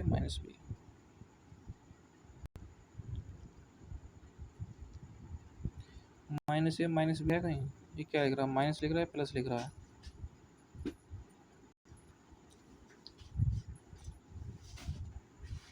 अच्छा ठीक है ठीक है। हमने क्या किया भाई, मिस्टेक की ना हमने क्या बोला था, हमने बोला था कि जब साइन बाहर माइनस का होगा ब्रैकेट के, तो क्या होगा, साइन चेंज हो जाएगा। तो हम भूल गए है ना, माइनस बी माइनस टू ए ये लिखा हुआ है ना। हम क्या करेंगे, माइनस साइन जब ब्रैकेट ओपन करेंगे तो ये बी माइनस में तो बी आ ही जाएगा, प्लस माइनस माइनस, ठीक है। अब इसको क्या करना है, तो हम माइनस माइनस क्या हो जाएगा, प्लस हो जाएगा, ठीक है। ये हो जाएगा 2a प्लस 2a और a, ठीक है, कितना हो जाएगा 3a माइनस बी। कितना आया, 3a माइनस बी, आंसर आ गया, ठीक है। दो संख्याओं का मैस है 35 है, लेस है 525, उनमें से एक संख्या 175 दी हुई है।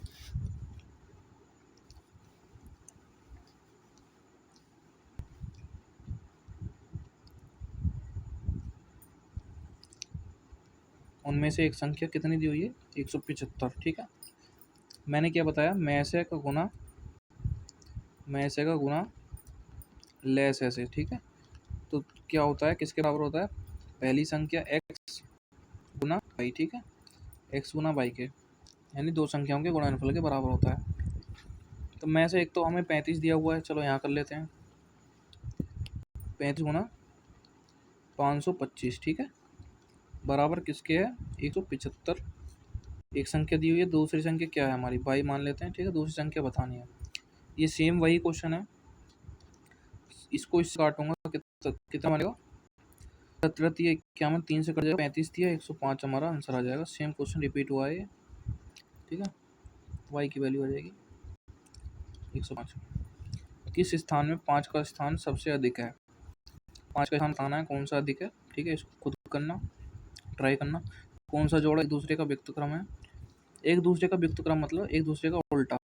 1 और 3, 1/3, क्या 3/1 है यहाँ पे, नहीं, उल्टा तब होगा जब ऊपर वाला नीचे हो जाएगा, नीचे वाला ऊपर हो जाएगा, ठीक है। ये नहीं है, 1/5 है, 5/10 ये नहीं है, 4/8 है, 1/2 है, ये नहीं है,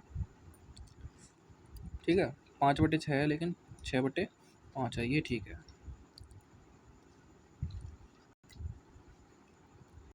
2.4 गुना 0.5 का मान, इसका क्या करना है, 24 2.4 इंटू 0.5। पॉइंट को छोड़ दो अभी, है ना, पॉइंट को भूल जाओ, ठीक है। 24 की गुणा 5 में कर दो, 24 पंजे 120, ठीक है। अब क्या करना है, पॉइंट लगाना है हमें, कहाँ पे, यहाँ एक पॉइंट, एक अंक के बाद है, यहाँ एक अंक के बाद है, एक और एक कितने हो गए, 2, यानी कि 2 अंक के बाद पॉइंट लगा देना, 1.20 हमारा आंसर हो जाएगा। अब इसका आंसर बताना है, 5x प्लस 7x, यहाँ प्लस साइन है ब्रैकेट से बाहर, ठीक है, कोई दिक्कत नहीं है, साइन चेंज नहीं होगा। 5x प्लस 7x माइनस 3, ठीक है, ये कितना हो जाएगा, 12x माइनस 3, ठीक है, 12x माइनस 3। बृहत कोण कौन सा है, बृहत कोण, ठीक है, एक होता है हमारा न्यून कोण, ठीक है, जो 90 डिग्री से कम होता है।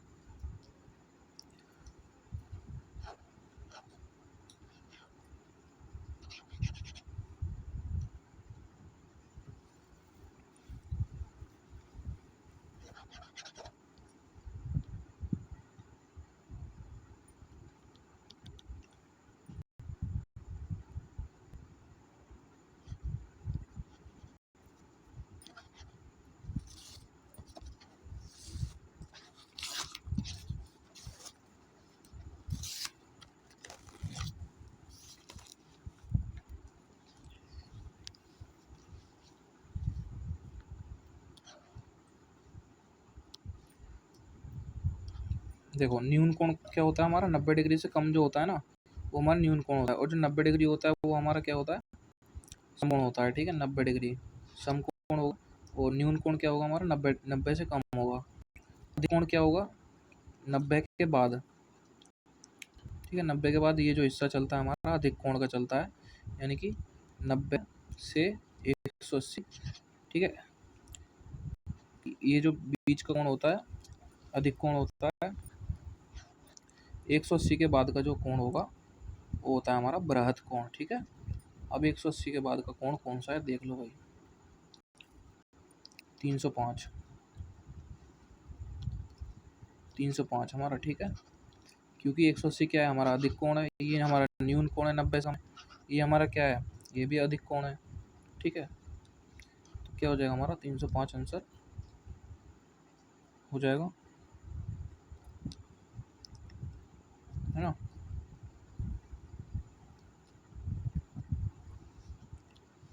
चेक कर लिया हमने, आंसर भी ठीक है। 2, 4, 6, 8 कौन सी संख्याएं हैं, ये क्या है, अभाज्य संख्याएं हैं क्या, नहीं, ये सम संख्याएं लिख रही हैं, ठीक है। सम संख्या मतलब 2 से भाज्यित हैं, ठीक है, जो 2 से डिवाइड हो जाएंगी वो क्या है, हमारी सम संख्या है। ये कौन सी संख्याएं हैं, ये हमारी क्या विषम संख्या है। ये जो 2, 3, 5, 7, 9, 9 भी आ रहा है इसमें, है ना। तो ये कौन सी संख्या है, ये हमारी विषम संख्या है। संख्या 2, 3, 4, 5 में 3 का अंक क्या है, 300, ठीक है, क्योंकि ये सैकड़ा पर है। 5 का स्थानीय मान का योग 5 ये है, 1, 2, 3, 4, यानी कि ये हो जाएगा 4 जीरो और 5, ठीक है। ये हो जाएगा 50,005, ठीक है। 150 को 3 से भाग करने पर क्या भागफल आएगा, 150 को 3 से डिवाइड कर दो। 150 को क्या करना है, 3 से डिवाइड करना है।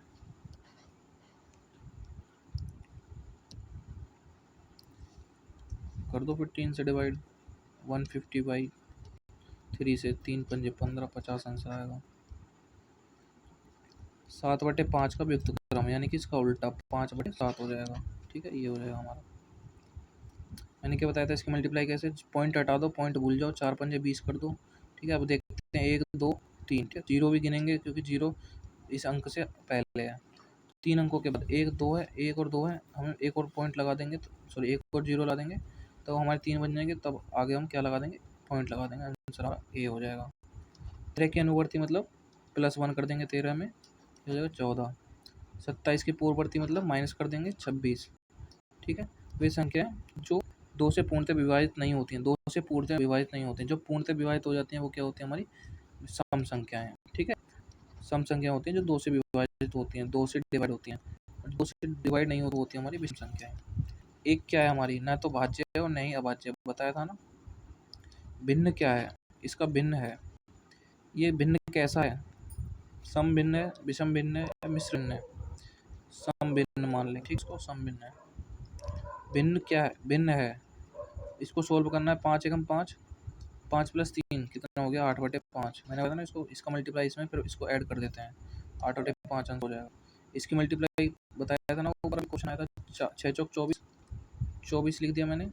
कितने पॉइंट, एक यहाँ पे है, एक अंक यहाँ पॉइंट से पहले 2 अंक हो गए, ठीक है। तो 2 के बाद लगा देंगे पॉइंट, कितना हो जाएगा 0.24। इसका मान क्या लिख सकते हैं, पॉइंट हटाऊंगा तो, पॉइंट हटाया मैंने, ठीक है, पॉइंट हटाया तो मैं क्या लिख सकता हूँ, पॉइंट हटाया 1 लगाया, पॉइंट के बाद कितने थे अंक, 2 अंक, ठीक है। आई बात समझ में, इसको मैं ऐसे लिख सकता हूँ। अब इसको कैसे लिख सकता हूँ, इसको काट सकता हूँ, 5 एकम 5 और 20 से काट दूंगा, 20 पंजे 100। आई बात समझ में। 6 ग्राम में कितने ग्राम होते हैं, 6 ग्राम में, अब मैं कहूँगा 1000 में,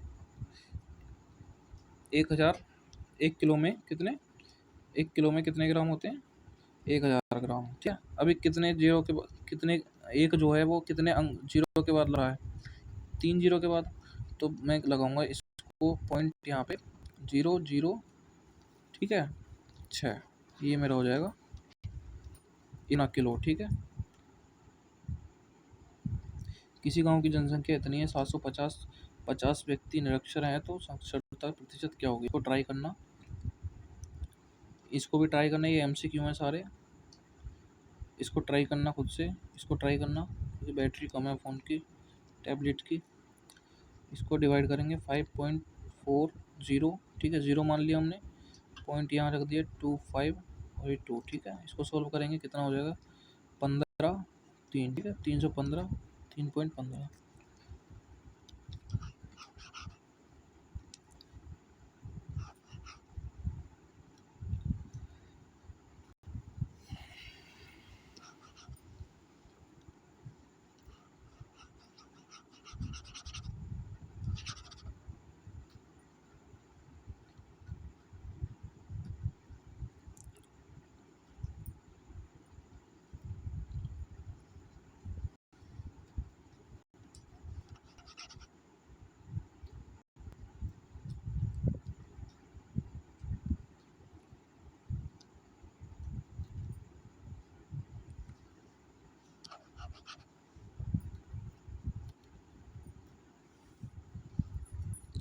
इस क्वेश्चन को कर लेंगे, इसको कर लेंगे, इसको कर लेंगे, ठीक है, इसको कर लेंगे, इसको कर लेंगे।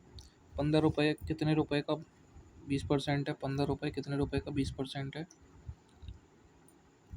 यानी कि इसका 100 निकालना है, 150 हो जाए, क्या हो जाएगा हमारा? 15 पंद्रह पंद्रह पंद्रह पंजे 75, पाँच, पाँच की वैल्यू निकालनी है, ठीक है। ये कह रहा है कि 20% हमारा 15 है, तो 100% कितना होगा? ठीक है, 20 कितना होता है 100 का? पाँच, पाँच गुना होता है। 20 का 5 गुना कितना होता है? 100, ठीक है। 15 का 5 गुना 75 हो जाएगा। कक्षा में इतने बच्चे हैं, छात्र 40 उत्तीर्ण हुए हैं, तो अनुत्तीर्णों की प्रतिशत कितना होगा? ठीक है, इसको सोल्व कर लेंगे, इसको सोल्व कर लेंगे। बाकी क्वेश्चन जो मैं छोड़ रहा हूँ वो खुद करना। 6 प्लस पी का योगफल 6 प्लस पी, ठीक है। 6 प्लस का पी का योगफल ये होता है हमारा, ठीक है। क्योंकि 6 और पी जुड़ता नहीं है, इसलिए ऐसे दर्शाते हैं। द्विपदी व्यंजक कौन सा है? ये वाला व्यंजक है द्विपदी, ये त्रिपदी है और ये एक पदीय है। विजातीय व्यंजक कौन सा है? ये सजातीय है, ये सजातीय है, ये सजातीय है, इनमें से कोई नहीं। अच्छा, विजातीय हो गया ना, स्क्वायर आ गया यहाँ पे, ठीक है। ये हमारा हो गया विजातीय है, ये सजातीय एक्स एक्स है, ठीक है, वाई वाई है। 3 असमान भुजाओं वाले त्रिभुजों को क्या कहेंगे? विषमबाहु त्रिभुज, ठीक है। असमान भुजा है। 2 समबाहु, ये क्या है? समबाहु, सारे जिसकी सारी भुजाएं समान होंगी समबाहु होगा। जिसका 90 डिग्री का एंगल होगा उसे क्या कहेंगे? समकोण। 90 डिग्री से कम होगा, ठीक है, 90 डिग्री से कम, 90 से कम, ठीक है, न्यूनकोण कहेंगे। 3 समान भुजाओं वाले त्रिभुज को क्या कहेंगे? समबाहु त्रिभुज। विषमबाहु किसे कहेंगे? जिसकी तीनों भुजाएं अलग अलग होंगी, ठीक है। समद्विबाहु मतलब जिसकी दो भुजाएं समान होंगी। 2 समान भुजा वाले, अभी पढ़ा हमने, समद्विबाहु, ठीक है। प्रत्येक न्यूनकोण वाले त्रिभुज को क्या कहेंगे? न्यूनकोण त्रिभुज, ठीक है, न्यूनकोण त्रिभुज कहेंगे। अधिक कोण किसे कहेंगे? जो 180 बनाए, ठीक है। समकोण त्रिभुज किसे कहेंगे? जो 90 डिग्री बनाए, ठीक है, 90 डिग्री सम ओ, ठीक है। ये हो जाएगा हमारा न्यूनकोण। समकोण समद्विबाहु त्रिभुज, दो कोणों का योग कितना होगा? समद्विबाहु त्रिभुज में, ठीक है, समद्विबाहु त्रिभुज में कोणों का योग कितना होगा? दो कोणों का योग। अब कोई ठीक है, कोई सा भी कोण हो, एक कोण हमारा 90 डिग्री हो जाएगा और एक हो जाएगा हमारा, दो कोणों का योग हमारा 90 हो जाएगा, ठीक है, समद्विबाहु त्रिभुज में।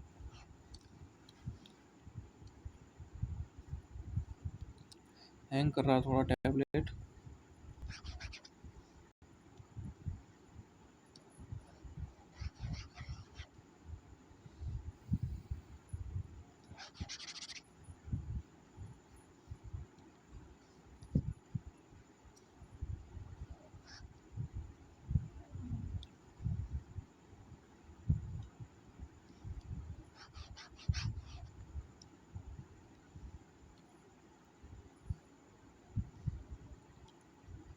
ये हो गया हमारा 90 डिग्री। आयत का प्रत्येक कोण कितना होता है? आयत जो बनाते हैं हम सबका 90 डिग्री होता है, ठीक है, ध्यान रखना। वर्ग की प्रत्येक भुजा कितनी होती है? ऐसी होती है, समान होती है, बराबर होती है, ठीक है।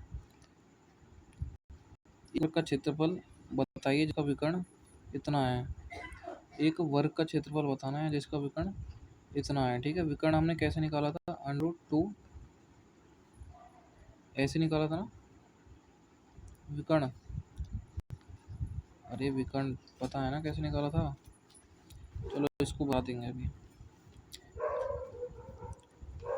वैसे विकर्ण का जो फॉर्मूला होता है √2 है, ठीक है। अब इसका विकर्ण कितना दिया हुआ है? 5 √2, ठीक है। अब क्या होगा? अंडर से √2 कट जाएगा, ठीक है। ए बराबर कितना होगा? ए, 5 हो जाएगा, ए बराबर 5। ए गुना ए, यानी कि क्षेत्रफल बोल रहा है, क्षेत्रफल क्या हो जाएगा? 5 गुना 5, 25 हो जाएगा, ठीक है, वर्ग क्षेत्रफल। एक त्रिभुज में हो सकते हैं अधिक कोण, हो सकते हैं समकोण, हो सकते हैं न्यून कोण, हो सकते हैं 60 डिग्री छोटा कोण हो सकता है, न्यून कोण हो सकते हैं, ठीक है। एक त्रिभुज में दो न्यून कोण हो सकते हैं, कह रहा है एक त्रिभुज में क्या हो सकता है, यानी कि एक त्रिभुज में हो सकते हैं दो, क्या दो अधिक कोण हो सकते हैं? दो अधिक कोण ऐसे बनेंगे, दो अधिक कोण ऐसे, ये मान लो एक कोण ऐसे अधिक कोण बना दिया ऐसे, और ये अलग अलग हो जाएगी ना अधिक कोण, दो अधिक कोण थोड़ी ना हो जाएंगे। 90 डिग्री मान लो, ऐसे 90 डिग्री बन गया और ऐसे 90 डिग्री बना दिया, तो ये त्रिभुज थोड़ी ना बनेगा। आई बात समझ में? तो जो है क्या बनेगा, कोई त्रिभुज ऐसे बन जाएगा फिर, ठीक है।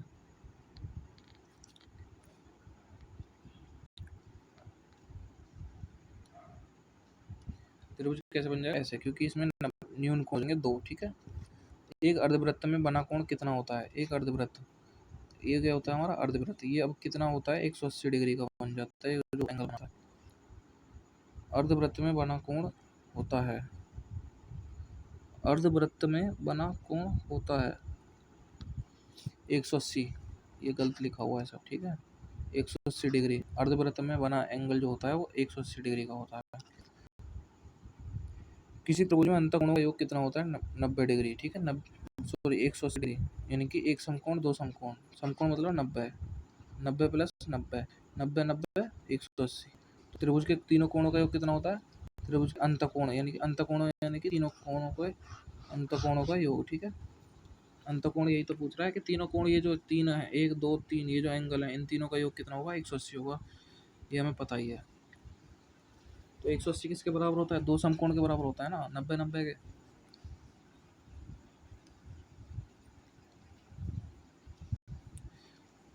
83 65 में 3 का स्थानीय मान कितना है? 300, ठीक है। कौन सा जोड़ा एक दूसरे का व्युक्त क्रम है?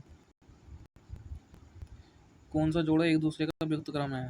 ये नहीं है, ये नहीं है, ये है, ठीक है। रिपीट हुआ है। 24 पंजे कितना हो गया? 120, ये क्वेश्चन रिपीट हुआ है।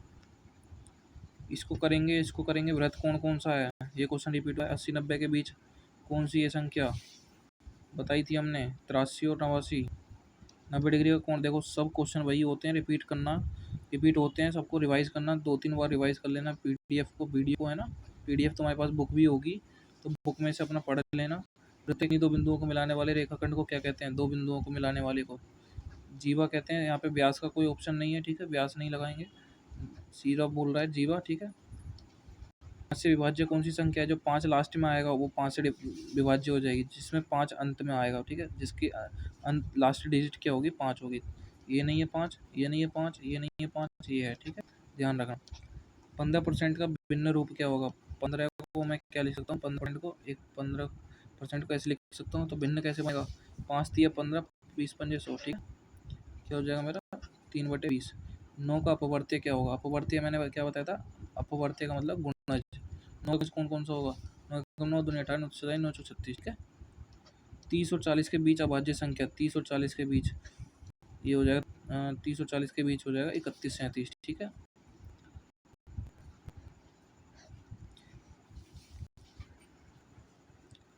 अभाज्य संख्याओं की मैं तुम्हें लिस्ट भेज दूंगा, तो लिस्ट देख लेना, पढ़ लेना। 3 संख्याएं 1 2 3 के अनुपात में है, यदि उनका महत्तम सामर्थ्य 12 है तो संख्याएं क्या होंगी? ठीक है, महत्तम सामर्थ्य 1 बराबर। महत्तम सामर्थ्य इनमें कॉमन क्या है? 1, ठीक है। इनमें कॉमन क्या है? 1, जो महत्तम सामर्थ्य है वो 1 के बराबर है, यानी 1 किसके बराबर है? 12 के बराबर, ठीक है। 12 का मल्टीप्लाई कर दो, 12 एकम 12, 12 दूनी 24, 12 तीन 36, आंसर हो जाएगा हमारा, ठीक है। चलो कंप्लीट हो गया। किसी संख्या के 30 बच्चों में से 80% बच्चे पास हुए हैं, तो कितने बच्चे फेल हुए हैं? ठीक है, 6 चौक 24, ये हो जाए 6 पंजे 30, ठीक है। कितने बच्चे पास हुए हैं? 6 चौक 24, ठीक है, 24 बच्चे पास हुए हैं। इसको वैसे ही करना है जैसे 30 गुना 80%, 30 का 80% कितना हो गया? ठीक है, 0 0 8 3 24, 24 हो गया ना, 8 3 24। 18% का अनुरूप 18 को 100 ऐसे लिख दूंगा, ठीक है। 9 दूनी 18, 50 लिख दूंगा इसको, 2 2 बार काट के, ठीक है। इसको काट के क्या, इसको तो ये कटेगा ही नहीं, 9/5 50 आएगा, ठीक है। इनको देख लेना, इनको पढ़ लेना, ठीक है। किस कोई व्यक्ति अपनी कुछ दो लड़कियों और लड़कियों में एक समान रूप से बांटता है, तो एक लड़की का हिस्सा भिन्न के रूप में कितना होगा? कोई व्यक्ति है, उसके पास कितना? 1 रुपया है। अब वो कितने, 2 लड़के और 2 लड़की कितने हो गए? 4 लड़के, 4 2 लड़के लड़कियों हो गए, 2 2 4 हो गए ना। तो एक राशि को वो 4 भागों में बांट रहा है, तो आंसर कितना हो गया? 1/4। संख्या 3 1 31.423 में अंक 5 अंक कौन सा है? ठीक है, 5 का अंक बनाना है हमें, तो हमारा ये हो जाएगा कैसे? 1 2 3 4, ठीक है। मैं इसको कैसे लिख सकता हूँ? 1 2 3 4, ठीक है। 4 आ रहा है ना, 4 0, क्लियर ना बात? 5 का अपवर्त्य क्या होगा? 5 का अपवर्त्य 5 के टेबल में एक बार में ये 5 का अपवर्त्य है, संख्या 5 का अपवर्त्य है।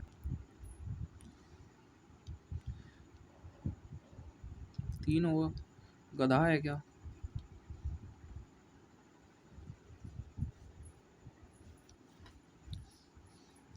गलत क्वेश्चन दिया हुआ है। अरे कुछ भी छाप देता है यार। 15 लिख लेते हैं इसको, ठीक है, या फिर 30 होगा, ये 30 लिख लेते हैं इसको। इसको क्या लिख लेते हैं हम, 30 लिख लेते हैं, चलो, है ना। अगर 5 ही माना है तो ये भी आंसर हो जाएगा। अब बढ़ते 30 लिख लेते हैं, 5 30, ठीक है, हमारा आंसर ये हो जाएगा 30। अंकों 1095 का प्रयोग करके 4 अंकों की सबसे बनने वाली सबसे बड़ी संख्या होगी। 9 पहले लिखेंगे, 5 के बाद उसके बाद लिखेंगे 1, उसके बाद लिखेंगे 0, ठीक है, ये आंसर हो जाएगा। इनमें सजातीय पद हैं। सजातीय पद कौन से हैं? एक्स स्क्वायर वाई, ये नहीं है, वाई एक्स स्क्वायर, ये और ये सजाती हैं, और ये सजाती हैं, ठीक है, इस तरह से हम दिखा देंगे। वाई एक्स स्क्वायर और X square Y, X square Y और एक्स स्क्वायर वाई, ठीक है।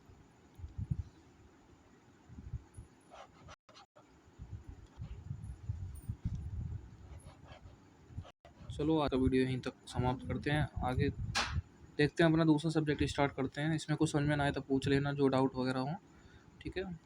तो मिलते हैं फिर अगले वीडियो में। Tata bye bye, take care.